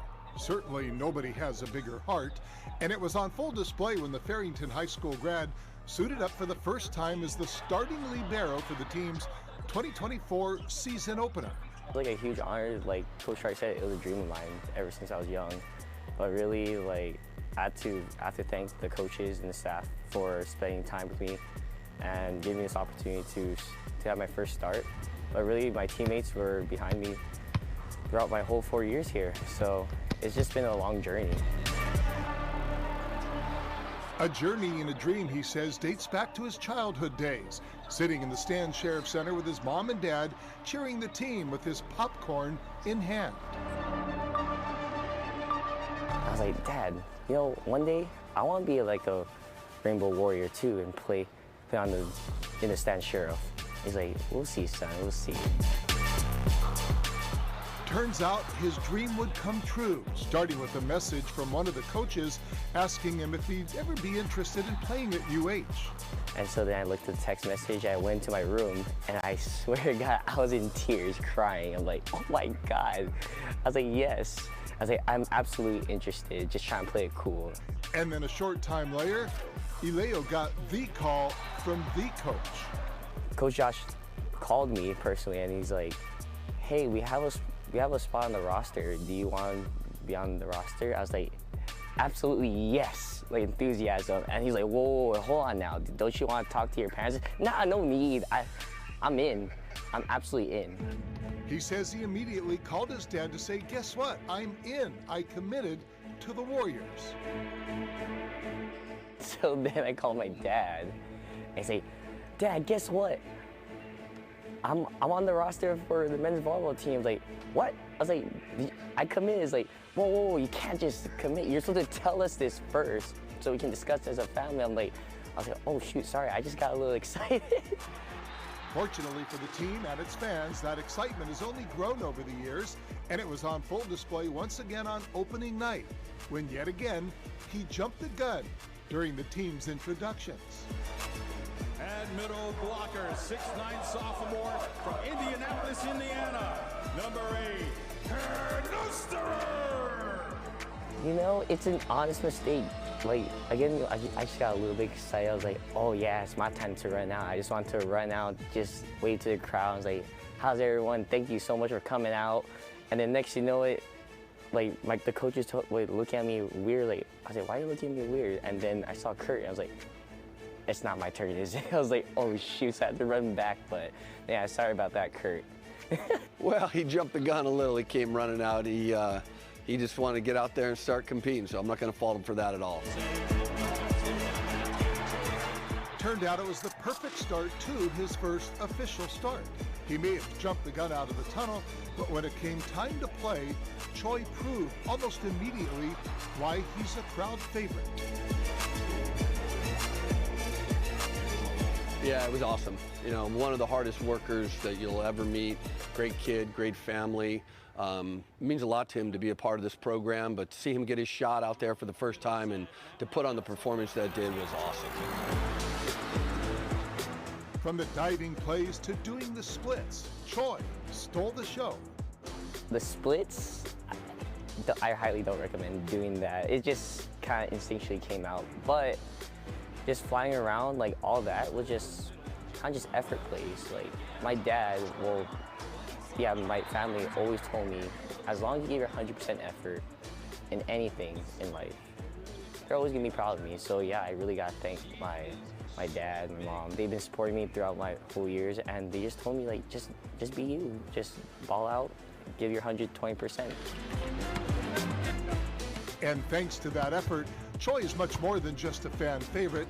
He's a favorite among his larger-than-life teammates who engulf him after every big play.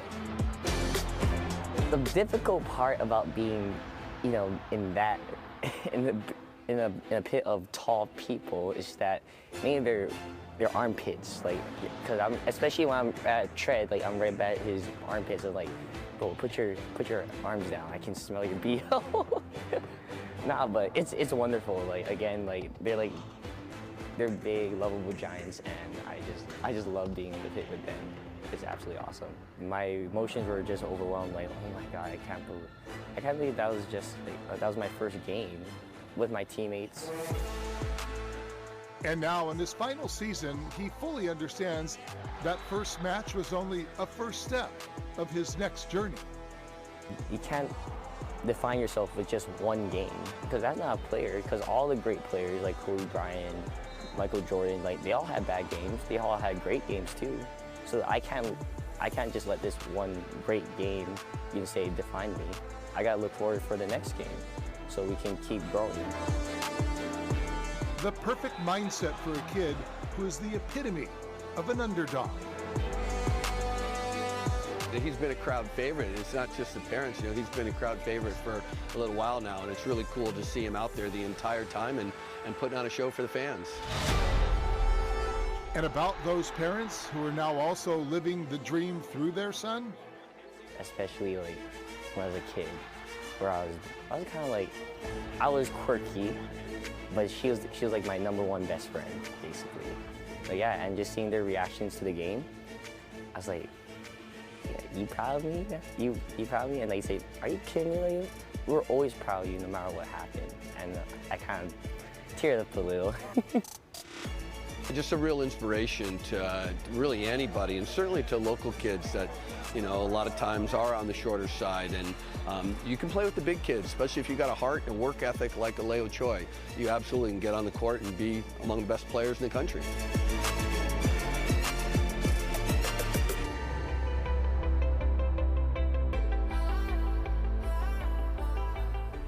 Man, so much fun to watch him play. His parents are so proud, and you can tell he too is pretty tickled just to know he's out there thrilling his family and all the people of Hawaii. Every one of these possessions down the stretch. All right, thanks for bearing with us. We're here in the Blaisdell Arena. If you're just joining us, thanks for your patience. Our generator lost power, and so we're working with a smaller crew and a smaller setup here. It's 39-31. St. Louis has the lead with 3:50 to go here in the Division I championship. It's been tighter here in the period as Sepulona drives. A couple of things here. One, again, thanks for your patience. Felipe Ojastro, Dean Shimamoto, and Jimmy Bender.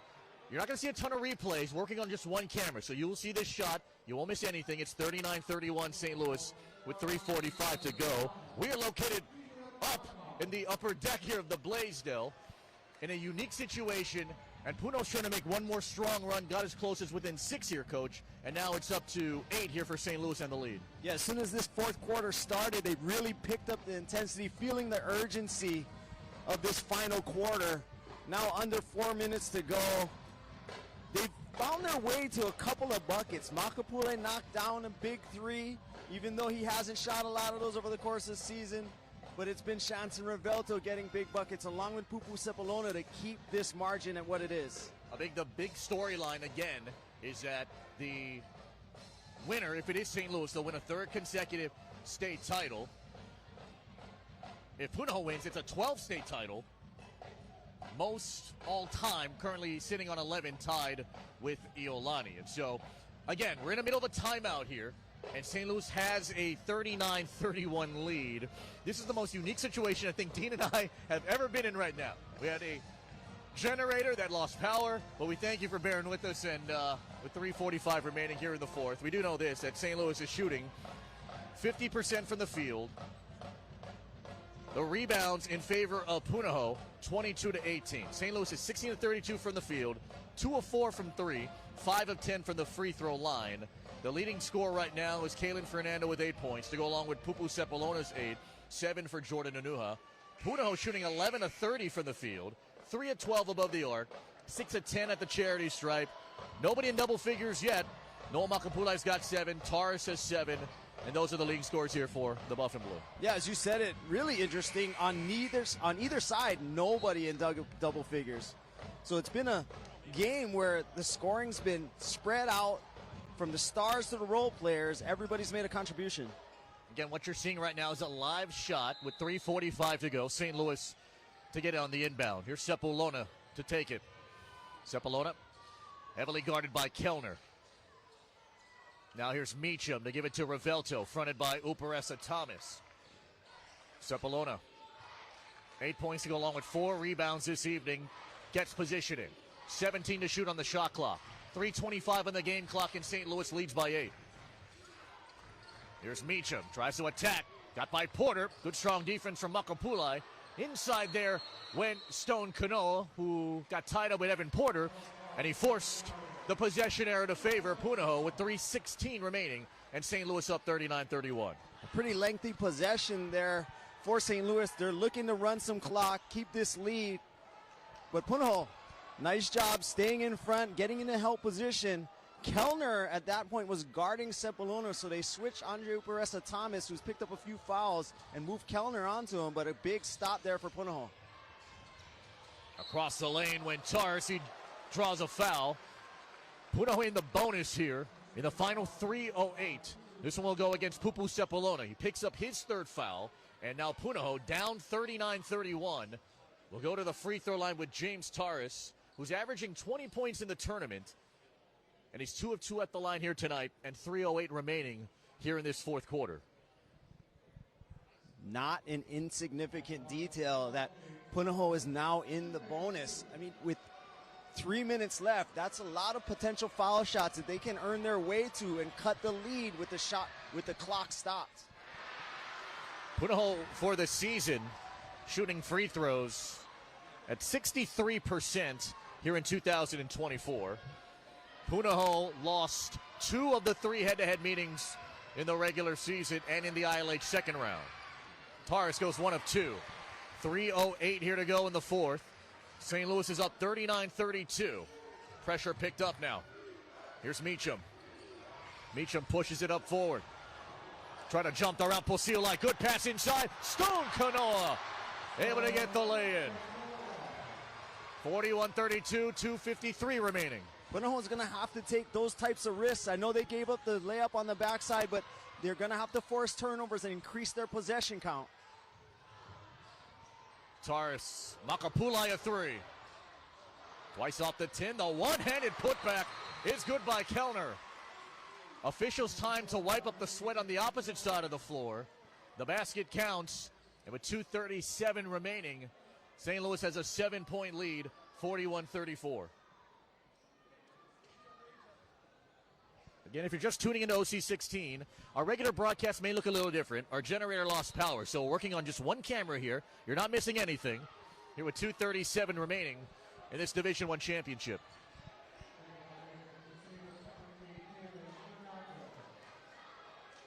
Fernando will come into the game. He will join Revelto, Sepulona, Posiulai, and Meacham. Those are the 5 Crusaders on the floor.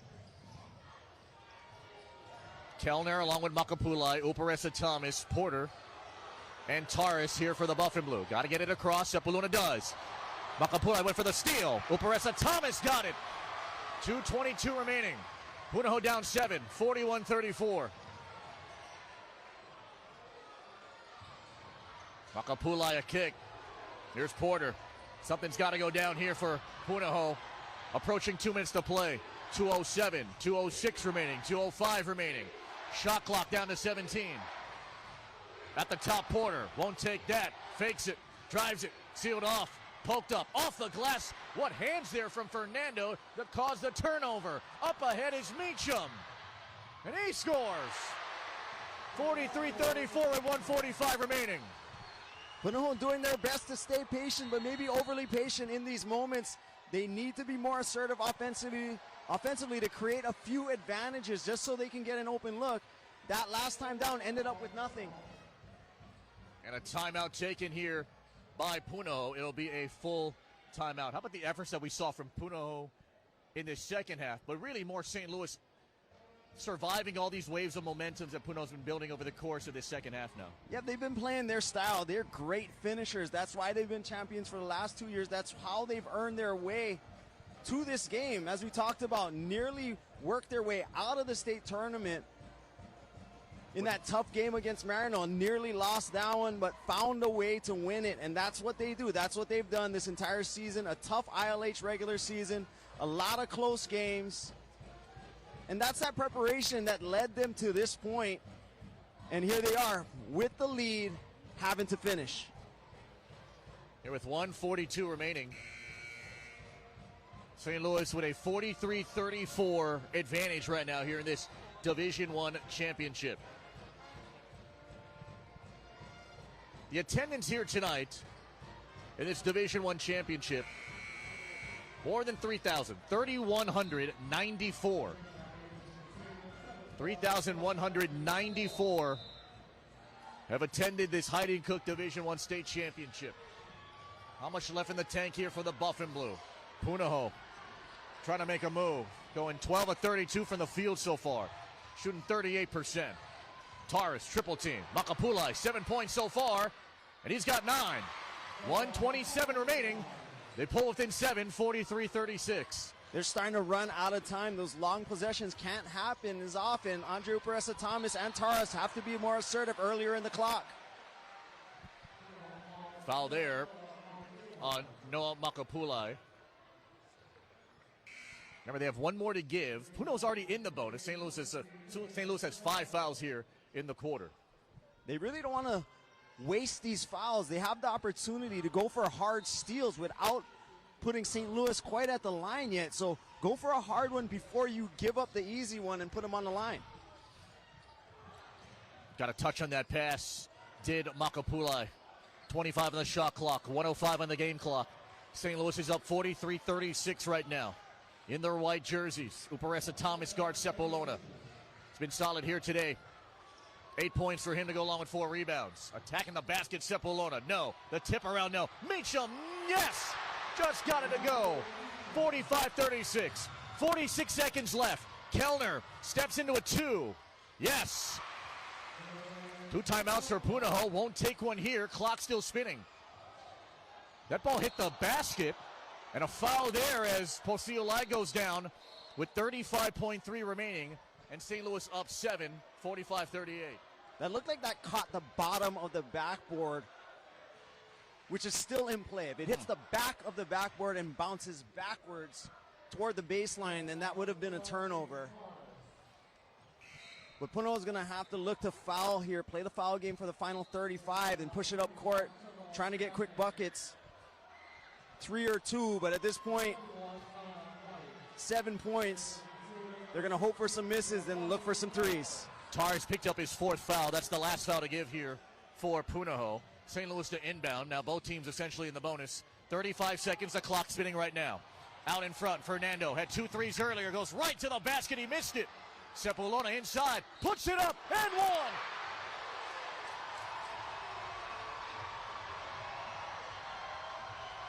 That might be the dagger to win a 3rd straight state title here for St. Louis. 47-38, 26.7 remaining. That's 2 straight buckets on offensive putbacks, so the second chance opportunities in these moments, keeping this lead for the St. Louis Crusaders. And Sepulona will go to the line. 25 points against Kalaheo yesterday in the state semifinals for the guy who has a couple of football offers, including one from the University of Hawaii. 26.7 seconds.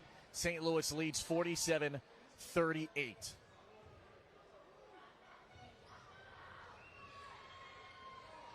Missed it. Long rebound goes to St. Louis. Sepulona threw it away to Meacham. Looking for one more big assist. 23.9 remaining, and Punahou has the ball and 2 timeouts left. It's been the story of the game for the Crusaders. Their defense has been so good. Just getting stops, getting deflections, grabbing rebounds. Operessa Thomas missed a 3. Kellner gets fouled with 16.9. 47-38. Again, if you're just tuning into OC16 and you're wondering why it looks a little different, well, thanks for your patience. Our generator lost power, so we're working with 1 camera and a couple of mics. Jimmy's also in the house here in a 16.9 seconds remaining here in this Division I championship. 47-38, Punahou at the line for 2. And Kellner hits the first. Buff and Blue going offense and defense, trying to get turnovers with those longer bodies and then work their way back to an offensive possession.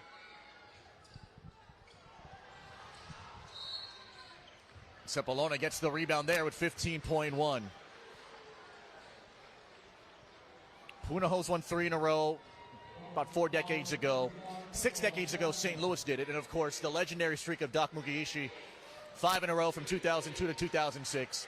This could just be the 4th time that a team wins 3 in a row. St. Louis has done it before, and now they're chanting three-peat. It's just been so impressive over the stretch. It's not just the fact that they've done it, it's how they've done it.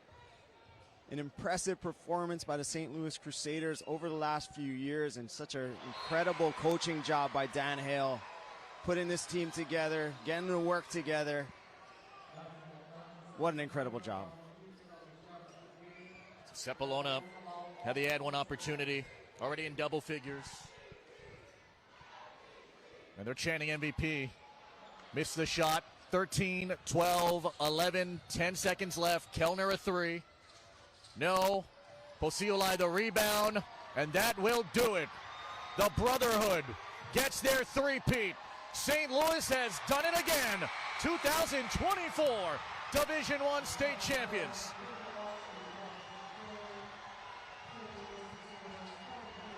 (48-39) the final. Sepulona goes down to one knee at half court and looks to the skies.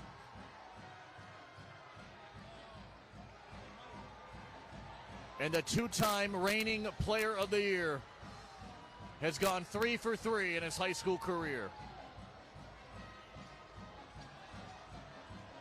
48-39 the final. What a showing, and what a controlled performance yet again that we've seen St. Louis pull off here in the tournament. It started with that close win over Marino, worked its way through the ILH tournament, the big win over Punahou for the ILH championship, and they have not stopped since that time. Just gritty, grinded out wins. At the style they play, their role players being stars in their roles and their stars being stars. what a great season, what a great finish by these St. Louis Crusaders. Remember, this is a St. Louis squad that was kind of wondering how good were they going to be entering this season. They knew they had the talent. Then they had 2 losses.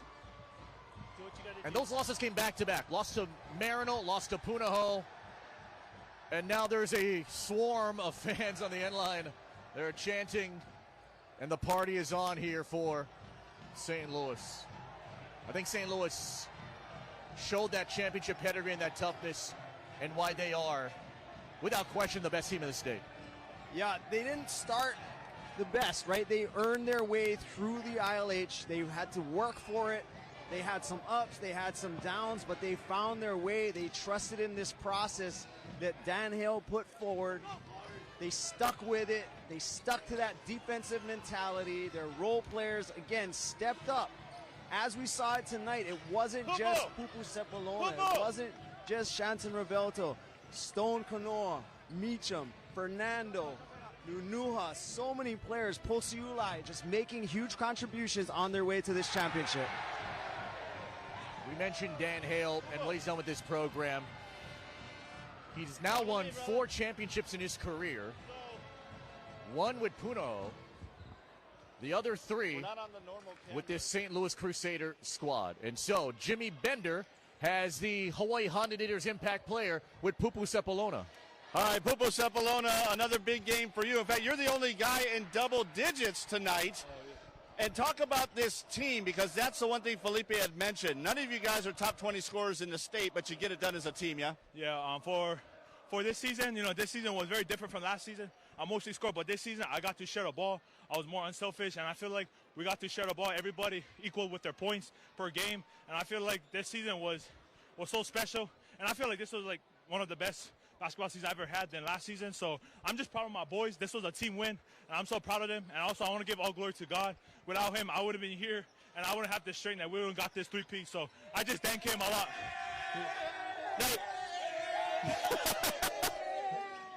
You got these boys behind you, but I saw you go over there to that whole group of guys over there. What's up with that? Oh, those are my boys. That's all the loot. And that's all my boys. I go to school with them, and I'm so blessed to come St. Louis, and I made the right decision. And I'm just so grateful to play with these boys I call brothers, and I'm so proud to be here. And again, I just thank God for this 3-peat. And I'm just like speechless. I'm so tired, but man, I'm just so proud of my boys, and I give all the credit to them. You said 3-peat. That's back to back to back. You have that banner that says back to back. Now you can add one more to it. How's that feel? Oh, that feels so great, man. Shoot, I know I'm feeling good right now. I'm feeling so proud of myself. But I know that I gotta continue to keep working, continue to work. But for this 3-peat, I'm just gonna enjoy this, enjoy it with my family, my boys, and I'm just so happy right now. Go have fun, brother. Congratulations, guys. Back to you.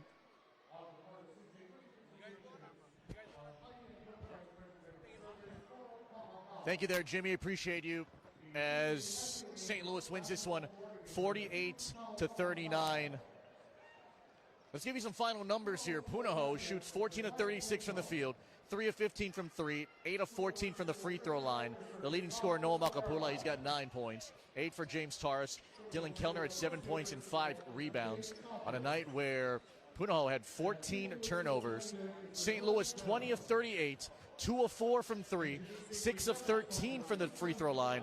Pupu Sepulona, who in all likelihood will be the tournament's most outstanding player, 11 points, 7 rebounds, and 1 assist. Dan Hale has won now 4 state titles in his career, 1 with Punahou and 3 with St. Louis. And here he is with Jimmy. All right, Dan, talk to me about this team. Like I asked Pupu and like Felipe had mentioned, a team with no top 20 scorers in the state, but a team that works together. This was the definition of a team. And, they showed it tonight. They stayed together. They weathered some adversity, and they lifted each other up. And I couldn't be prouder or happier for them. This is what we talked about all year. And for them to come into this game playing their best basketball, just really committing to themselves, was just tremendous for me to be a part of. And Pupu had kind of mentioned what he thought were the differences from last year. What do you see as the differences from last year's team? I think this year's team, we really locked down on our defense and being complete, helping each other. this last year's team kind of poo-poo led the show. I mean, not that he didn't lead this year, but certainly other guys stepped up. And everybody, you know, this team was much more cohesive. I mean, last year's team was good. This year's team was just a different version of that, everybody playing together. You talked so much about defense before the game. How happy were you with the defense tonight? I was ecstatic. We really played tough defense. That is a very good team over there, and they shoot the ball really well. And you know, we knew we weren't gonna, you know, blank them, but we wanted to make them work for every single bucket. And that's what the guys did. And I was just so happy that they were able to do that. Thanks for letting us be in your gym the other night, and congratulations on adding a new banner there. Oh, thank you guys. Come on, you're welcome to come back. You heard it. Felipe Dean, back to you guys.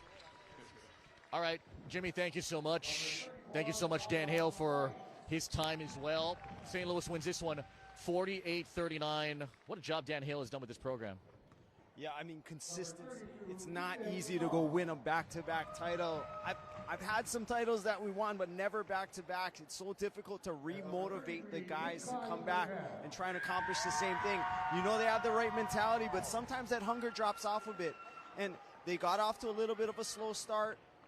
They ended up second, third in the ILH, but worked their way. That's the pedigree of a championship team, the ability to finish seasons, the ability to finish games, and come out big, even in an ugly game tonight. But the St. Louis Crusaders and Coach Dan Hill deserve a lot of respect. You know, the crazy thing about this St. Louis squad is, they graduate 4 seniors, but majority of their core comes back, and we could have another 4-peat now here for a Crusader team that just continues to get better, and a campus that is loving their basketball lives right now.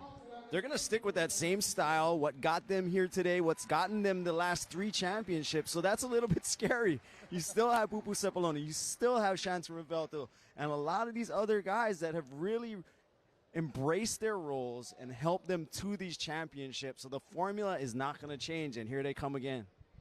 All right, as we get ready to wrap things up here, we want to give all of you some context of what has happened. So in the second half, in the third quarter, with about 3.5 minutes remaining, our generator lost power to our truck, which powers up everything that we have. And so, thankfully, the hardest working crew in sports, our entire crew, we have set up in the stands in section 25 at the Blaisdell with 1 microphone, 1 camera, and your dedication for high school sports and everyone at Spectrum. So we appreciate you. This is a very unique situation, I think, for you and I. Yeah, I started this season. Felipe lost his voice. I ended up doing play-by-play, and now we're ending the season up in the rafters doing our broadcast. But it's always entertaining here at OC16. Yeah, so in game number 1, we saw Kohala win a 3rd title in the last 4 years, and now we see St. Louis on the floor getting their medals and getting ready to get their trophy on a night that's been pretty spectacular, because here at the Blaisdell we saw more than 3,100 fans watch this Division I championship game. Let's flip it to the Punahou side now. Obviously, this is a tough one to swallow, and they're very senior heavy as well with 9 seniors. But just getting this far is just a huge accomplishment here in the 12 years that Darren Matsuda has been with the program. Yeah, for this season, for this game, obviously it's disappointing, but the season was not a disappointment. They've done so well. They worked their way to the ILH championship game. I'm not sure what the expectations were for this team, but they've done so well over the course of this entire season, worked their way here to the championship. So 2nd in the ILH, 2nd in the state. There's a lot of teams that would love to be in their position, having been here fighting for those 2 championships. So great job by Coach Darren Matsuda and this Punahou squad. This has been the most unique basketball season I think all of us have experienced, in a season where, you know, University Laboratory looked like they were going to be one of the favorites to win Division II, had a great run all the way to the semifinals. Kohala wins a 3rd in 4 years. Basketball is such a question mark sport in the sense that you never know who's going to show up year after year after year. But the gold standards here have been the Brotherhood and the Cowboys. And the trophy given to Dan Hale, and ready to be hoisted above the heads of now the 9-time Division I state champion St. Louis Crusaders.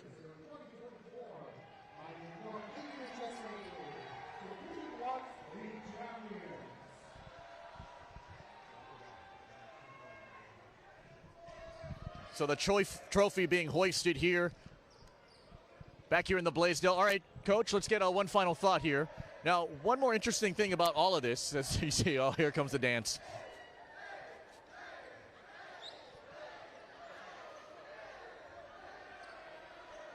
Pupu Sepulona finally got to show it off.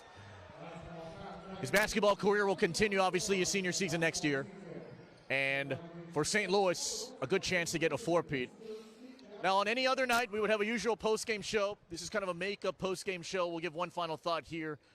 The funny thing is that we were supposed to do Box of Destiny to reveal our picks. And so what we're going to do is that come our first baseball game in early March, we'll reveal our basketball picks, and we'll all get back together and reveal it for you, all of you as well. All right, so one final thought here.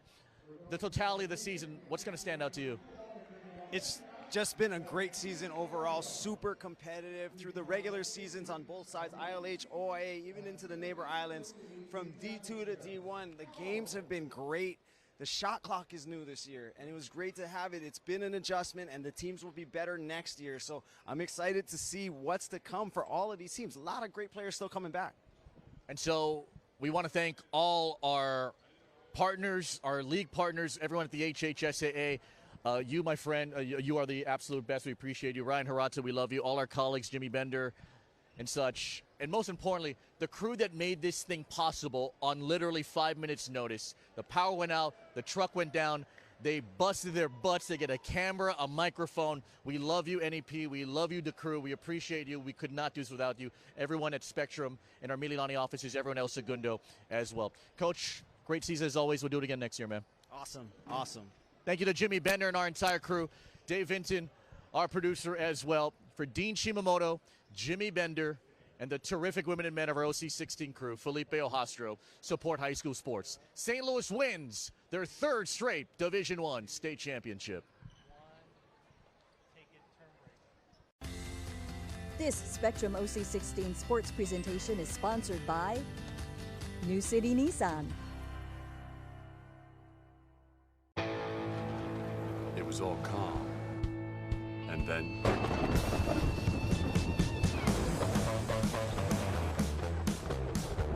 Good thing this Frontier's got 310 horsepower to handle an SOS. Drive the Nissan Frontier. Now get 5.9% APR financing for 84 months or get a low $399 per month lease on Frontier.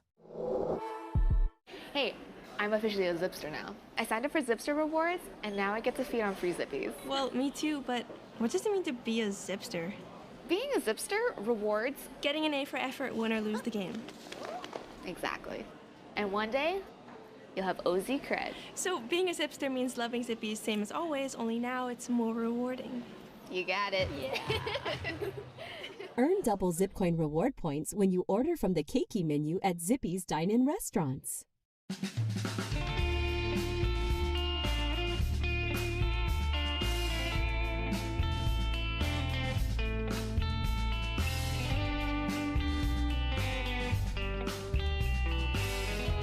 If you get hurt riding waves like this, there's not much we can do for you. But if you're injured in an accident, call us. We can help you. Hardware Hawaii, your Kailua hardware store. At Hardware Hawaii Kailua, helping you find what you need is our top priority. Take our lead lumberman, Eddie. How's it? He enjoys helping customers find what they need. My customers are like my friends. It really makes my day when I get to help them out. Right on, Eddie. Here in Kailua, we're here, ready to serve you. Hardware Hawaii. Customer first in Kailua.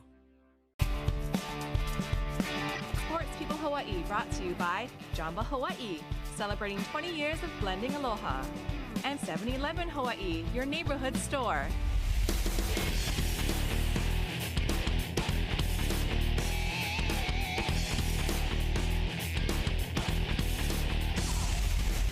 Aloha, everybody, and welcome to another edition of Sports People Hawaii. I'm Howard Deshevsky, and we have another great show coming your way, beginning with a one-on-one sit-down interview with Carissa Moore. Now that she's transitioned from competitive surfer to taking a pause, not retiring. We'll talk to her in depth about her career and her plans for the future. Also, when you talk about details, yeah, nobody knows that better than a guy who does detailing for a business, but he also takes that skill and thought process into his life as a coach.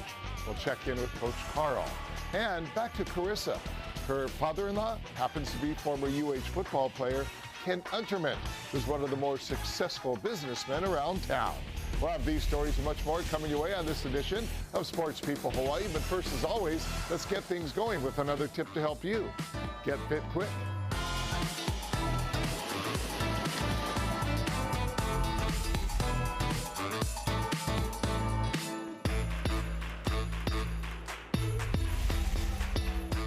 Get Fit Quick, brought to you by Jocko Rehabilitation. Hey everybody, this is Jocko from Jocko Rehab. With more bikes on the road, you might be in this situation. You're riding along, minding your own business, and suddenly, whoa! So if you're lucky, you avoid the door and you don't get hurt. But let's go inside the car and I'll show you something that drivers can do to prevent this accident from happening. So if you practice this, when you park your car, when you practice the safe opening of the door, less of a chance that either you or the cyclist have to come see us in the clinic. I guarantee it. Every story has a journey, carried by the dancing wind. It is a soft explosion, echoing in the hearts of those that love. When open arms take flight, spread your love against the dark of night. Live for hope, long for passion. Live, love, 7 for life. Rest better on a new Beauty Rest mattress from Mattress Land. Lovely starshine lights my way to bed. Magic rainbows glisten in my head. Experience Beauty Rest today and save. Get free delivery and special financing when you purchase select Beauty Rest Silver and Beauty Rest Platinum mattress sets. All my dreams are coming at Mattress Land. I got me a paradise. It's your paradise too. Go from Mauka to Makai in style. In a Honda Accord, the perfect island ride. Eye-catching, comfortable, loaded with tech, and ready for your next holo holo across town. Get the fun started now in a new Accord for just $249 a month, or any new Accord with low 2.9% APR. See a Hawaii Honda dealer today. Tell them Henry sent you. This segment of Sports People Hawaii is brought to you by 7-Eleven Hawaii, your neighborhood store. Welcome back, everybody. Since the time she was a child, we've all watched Carissa Moore. She ripped it up then, and of course, she went on to be a world champion many times over, not to mention a gold medalist at the Olympics. Recently, we sat down to talk story with Carissa about her life as a surfer and the future.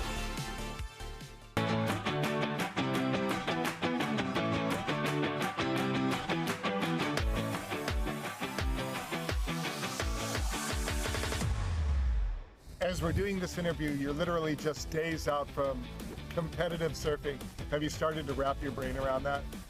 Well, it's funny because I don't really look at it as retirement. I still have a few really big competitions that I'm a part of this year, and I'm really looking forward to that. I am stepping away from competing full-time on the championship tour, but I still have some big goals, and I'm committed to that and working hard. So it does, I mean, it was my last event at home, and that feels a little bit weird and different, but I still feel like I'm very much in it, so that's exciting. For the record, I didn't say the R word, so yeah, I'm staying away from retirement. You know, you started surfing from, you know, a knee-high little girl. When did you hit that point where you said to yourself, wow, I might be better than the average girl or even guy out here? You know, it's so funny. I mean, I probably still don't think that way ever. I don't know if it's ever a conversation that I have with myself in my own head, but I definitely do remember, you know, when I was around 11 or 12 and having a conversation just with my dad, who was my coach and still is my coach, that you know, there is a future in it, and I do want to see how far I can go. And yeah, he saw the potential in me, and that meant a lot. And now here you are, 5-time world champ. You won an Olympic gold medal, the first ever for women surfing or any type of surfing in the Olympics. How wild is it when you stop and think about, yeah, another fan rides by. Everything that you've accomplished, it's crazy. Oh, no, thank you so much. I feel really blessed and super fortunate for the journey that I have had so far in my 31 years of life. It's been more than I could have dreamed of as a little girl. It really started out as something that I loved and a passion I had for the ocean and spending time with my dad, and it's blossomed into something that has given me passion and purpose and something to wake up and work towards every day. So for that, I am truly, truly grateful. And when you found out surfing was going to be an Olympic sport and you were selected, I mean, that's just the cherry on the cake. Thank you so much. It's, you know, when I was little, being in the Olympics for surfing was just never a possibility, so it wasn't even a real dream that I even had. And then the whole qualification process was really tight. There's a, you know, the field of American women in surfing is extremely talented and tenacious, and it's hardcore. And so it was a nail-biting finish all the way up into the end to earn that spot. So to have it all come together was really surreal.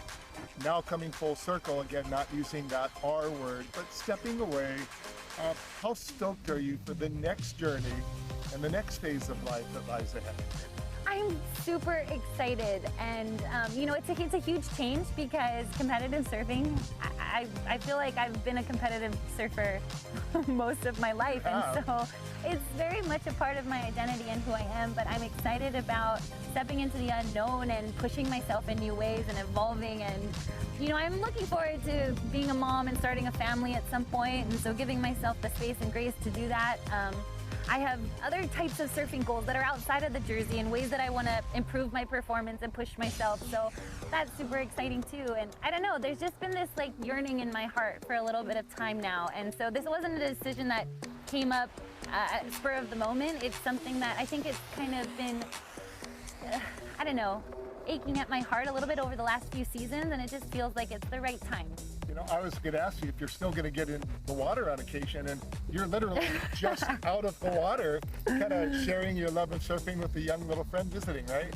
I love surfing. I will always love surfing, and I think that's what's so beautiful about this sport is that it's not just a professional sport. It's something that I will do until I'm old and gray. And yeah, I was pretty bummed, to be completely honest, to finish the way I did, you know, to lose kind of the first round at the Pipe Pro. All I wanted was to really perform and show the people at home and my community like what I've been preparing and training for, and to share that joy and love with them. And you know, the following day I actually got to pick up this little girl from Australia who has come to visit me, and it was just what I needed to remind myself that like that's what it's about. It's about that joy that I had and when I was a little girl and I got in the water every day just because I loved it. It wasn't about winning, it wasn't about losing, it was about the process and the journey and sharing it with other people. So I'm loving it. I will always love it.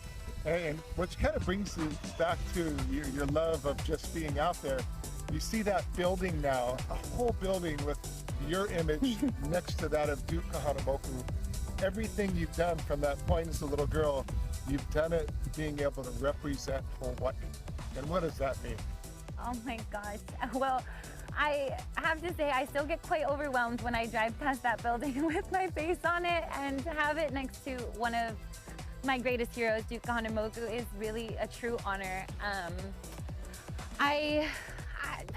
I wouldn't be who I am today without Hawaii and the community here, and it's really the people and the places and these waves that have raised me into the woman I am today, and I really am truly grateful. Like, there's no better place in the world, honestly. Like, I'm biased because I grew up here, but I just want to say thank you to everybody for the love and support, and truly through this transition and the choice that I've made, I've only felt this unconditional sense of love and support and excitement for me, so thank you very much.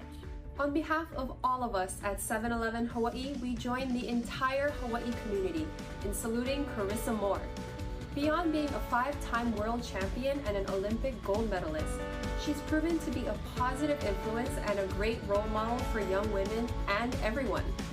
All the best as you set off on the next phase of your life. and we look forward to seeing you back in the water, whether it be for competition or simply for the love of surfing.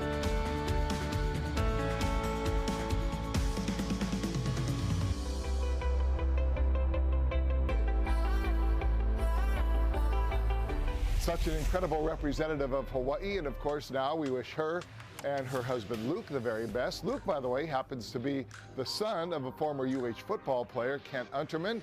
We'll have more on him coming up in a bit, but first when we come back, we check in with Coach Carl, a man who is all about the process and paying attention to detail.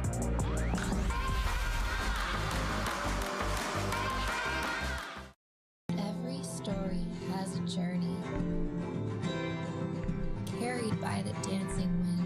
It is a soft explosion, echoing in the hearts of those that love. When open arms take flight, spread your love against the dark of night.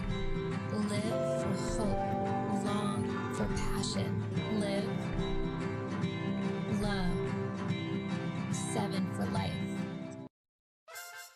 Dakine Paints. We are the paint store that delivers and more. We are a Maui-based paint store that provides the highest level of customer service and Benjamin Moore paints. The selections are endless. Our store is stocked with painting products for one-stop convenience. You never know where the next inspiration might come from. How-to information, precise color matching, professional paint advice, and we deliver. Quality paints for colorful dreams. Maui's paint store. Dakine Paints in Kahului. Hawaii, have you noticed scammers targeting kupuna from all sides? These buggers crawl out of your phone, emails, and infest the internet. Whenever you get that creepy feeling, you know when something's not right, call SMP Hawaii. We're a free confidential service for Hawaii's kupuna. Then, when you know, you can. Swat that bugger. Do your part. SMP Hawaii needs volunteers. Stay active, get informed, and do your part to swat those scabs. Hey, how's it? I'm Lanai, and you're watching Spectrum OC16.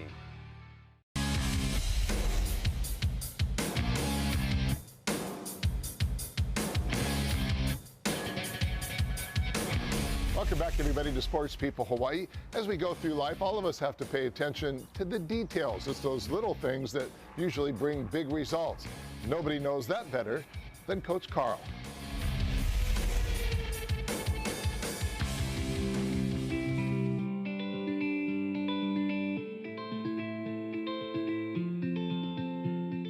I think the key word is process. When it comes to keeping cars looking showroom ready, few are as good or talented as Carl Relita. Making sure I go through all the steps, taking care of all the little details. The beauty part about the job is the industry is just so rewarding after. And it's like once we're done, there's an immediate reward, satisfaction. With 30 years in business and more than 2,000 active customers, his company, Automotive Appearance Specialists, is successful for many reasons, but primarily for their meticulous attention to detail. Making sure all the little things, like we have a saying in volleyball, that if you take care of the little things, the big things will happen. And it's very much so in detailing. Like we take care of all the tiny little details. We spruce the vehicle up. And at the end, we do the final inspection, and that's when we even go more detail. And it's that same enthusiasm and attention to detail that Coach Carl brings to the volleyball court. Watch it, yes! Watch guys, go! So we want to understand that when we're in the front row, my elbows have to be higher. The closer I am to the net, the higher I got to finish. This is my happiest place on earth. Some people choose Disneyland, like this is the place I want to be. Here we go! 1, 3, 2, 4. After coaching 25 years for Kamehameha and then at Iolani, Coach Carl chased down many championships. But surprisingly, that was never his ultimate goal. Going into every season, he says, just like with the cars, it's more about the journey. So whoever the first one is on the court, which I like the effort, love the communication right now, love it. There's always been a desire about that, but I've learned from a long time ago that the really great coaches don't focus on that. And they're continually focusing on the process. So I may not be the world's greatest coach, but I'm real smart because I surround myself with really good people. We want to encourage you to play multiple positions. So if you get stuck in one position, Now as a coach with Spike and Serve, Coach Carl is enjoying working with the youngest kids, many of whom are playing for the very first time. He says his greatest joy now is seeing one of those young kids learn the game and then discover success for the first time. Get ready, go. Nice, swing. Good try, that's okay. Like, it's so raw and genuine, and you look at it and it's like the cutest thing ever, and then you see their families involved in that. I think once the kids get older and they smell success, a lot of that success is determined by wins and losses. But when they see little girl, little Mary Sue serve the ball over the net, or little Chemo dig a ball, everybody goes crazy, and I think that in itself, it's just chicken skin. Stay low, stay low, stay low. Bend your legs. Hey, celebrate. Elijah Luaifoa is one of those young players. He's only been at it for about a month, and even though he's just getting a late start compared to many other island kids, he's already catching the bug.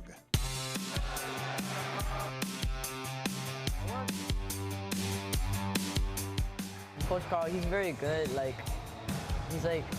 I like strict coaches, and he's very straight to it. So if we want to get something done, then he'll get it done. Just always being there for me, always giving me points and just help when I need it. There has to be a drive, and the drive has to be to go at game speed and try your best to be successful every play. Does that make sense? You're doing a good job. You're doing a very good job. And I think that's so exciting for me, and including our entire coaching staff, because we can take someone that's never played the sport before, and our ultimate goal is to make sure that we're getting them to fall in love with it. You know, along the way, we try to build a whole lot of confidence. We try to build people skills. I have this thing that I talk about, leadership versus followers, and followers are only important in social media.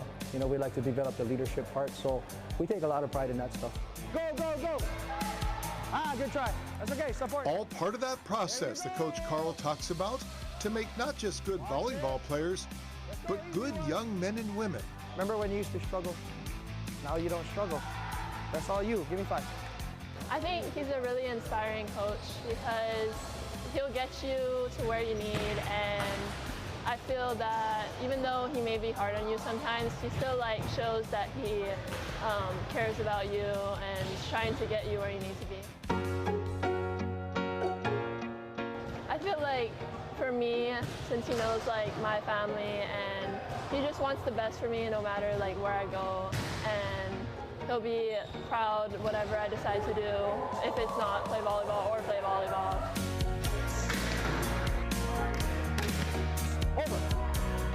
If you don't have the love for it, or if it's not fun, it kind of loses its luster, right? I mean, you know, a lot of kids, they come here and they want to talk about college, but when you talk about the process, it starts baby steps, and we put a huge emphasis on that. Go swing at it, yeah. Unless you're comfortable, you're never going to be confident. You can only be comfortable if you feel like you're part of a team. So the team portion is huge for us. It's a huge dynamic in what we do. Awesome job today. Tell your neighbors, good job. Super good job. Complete yourselves by being good at home, be good at school. Okay, let's go. 1, 2, 3, spike and serve. Good job, good job, good job, good job.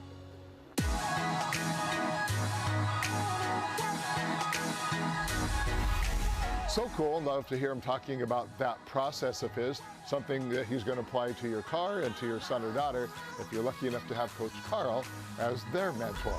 And stick around, everybody. When we come back, we're going to check in with a former UH football player, now entrepreneur.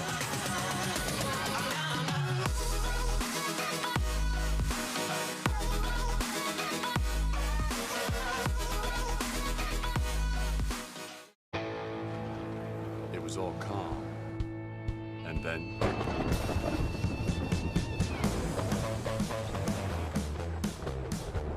good thing this Frontier's got 310 horsepower to handle an SOS. Drive the Nissan Frontier.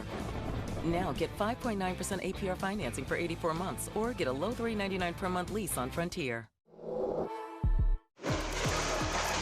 Aloha Roofing Supply in Kapolei is now a full custom standing seam panel and flashing manufacturing facility. We offer complete metal solutions for your project of any size. Our brand new state-of-the-art machines and experienced team are ready to roll to your specs at your site. Save time using our new Swenson Shear Snap Panel Notcher. Come by and see us or give us a call at 808-682-5104 for your custom metal quote.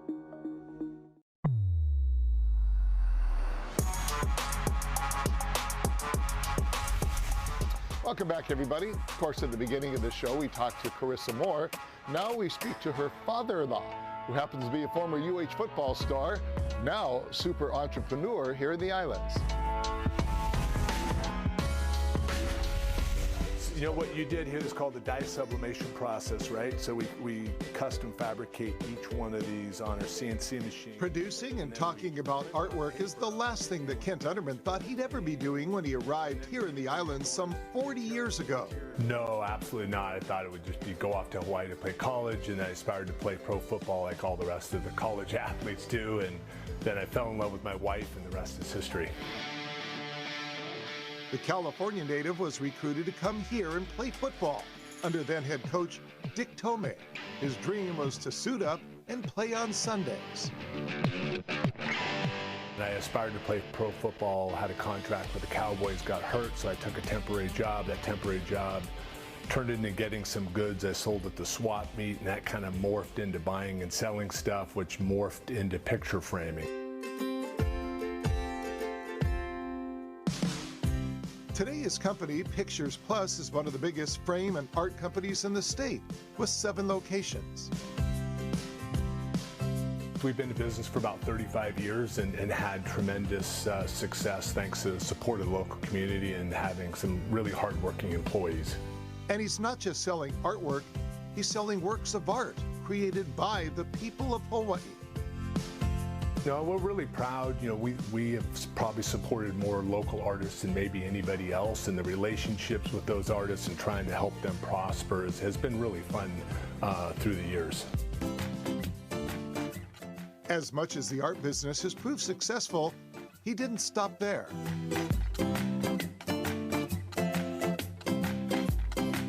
Yeah, it's a little circuitous, but I get bored pretty easily. So rather than driving my wife crazy, I decided to open new businesses. So he turned his attention to kitchens and cabinets and closets. California closets, to be exact. And a specialty, no matter what he does, is keeping it local.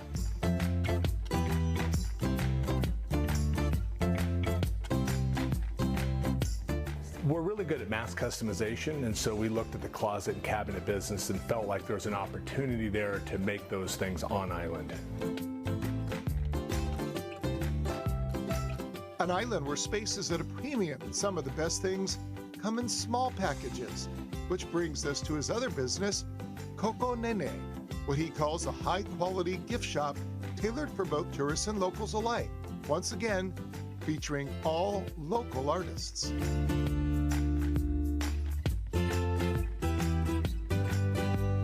No, what's really neat is it's kind of customizable. So we took a chapter out of our Pictures Plus book. So as you take what we call longboard letters, you can customize your name. You have artwork from local artists, and then we pay all those artists a royalty. So we pay hundreds of thousands of dollars a year back to the artist community in the form of royalties. From art to closets to gift items, Unterman traces it all back to those days where he suited up in Manoa from 1980 to 1984, taking the lessons he learned on the gridiron and applying them to business. Oh, the lessons are incredible. I would say the number one, and you would know too as a former athlete, just the adversity. I think learning how to deal with adversity as an athlete and learning how to deal with the challenges of a Division I program coupled with a university education and balancing all those things. And I think those lessons have helped me in business tremendously.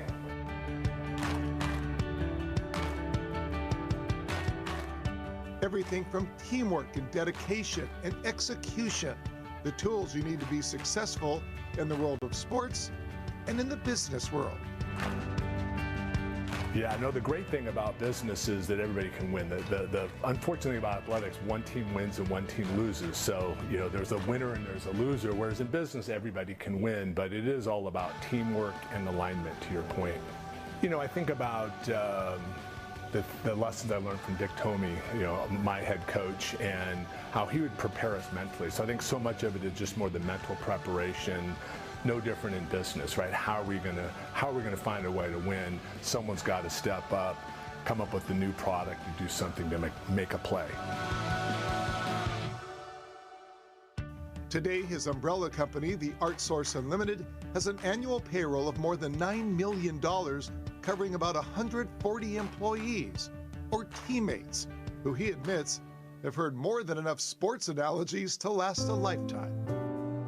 The one thing that I think I've learned, number one, it's people, people, and people. It's all about the people. My role is more of a mentorship role, right? Take everything I've learned, good, bad, and indifferent, and try to mentor our people so that they can feed their families and grow in so many ways, you know, both financially and emotionally. And that, he says, is the ultimate score. That's the most rewarding thing of all. I mean, the money is very secondary, not because I'm all set or everything's been so easy. It's just the reward for seeing people grow is the best. That you know, wets my whistle better than anything else.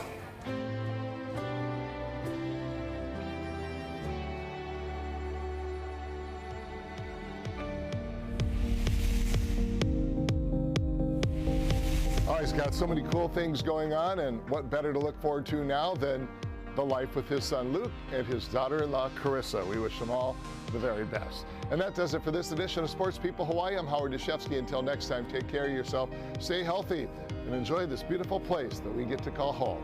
Aloha, everybody.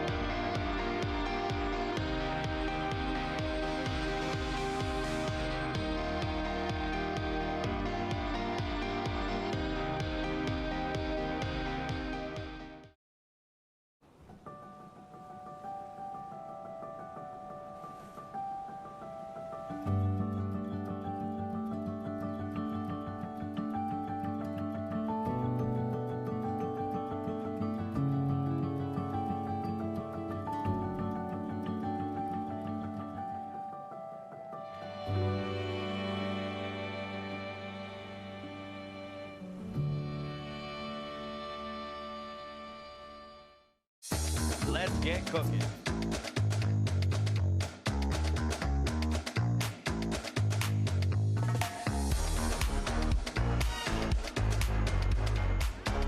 Oh, nice!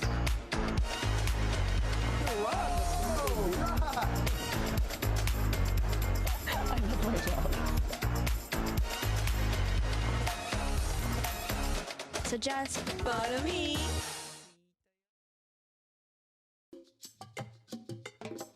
This week on Outside Hawaii, we'll listen to unassuming yet powerful voices. We'll explore the urban forest and understand the need for more of them as our climate changes. We'll also learn about an incredible trailblazer, Dana Naone Hall, who led the way for effective advocacy for Native Hawaiian and environmental issues for 40 years. Tune in to Outside Hawaii, only on Spectrum OC16, 100% original, 100% local. Thursday, Hawaii faces UC Davis in its second to the last home game of the season. Rainbow Wahine basketball, only on Spectrum Sports. Elevate the way you watch University of Hawaii and local high school sports. On TV, online, and on the go. No matter where you are, the excitement is at your fingertips with Spectrum Sports and Spectrum OC16. All right, local people, I'm Champ, and you're watching Spectrum OC16.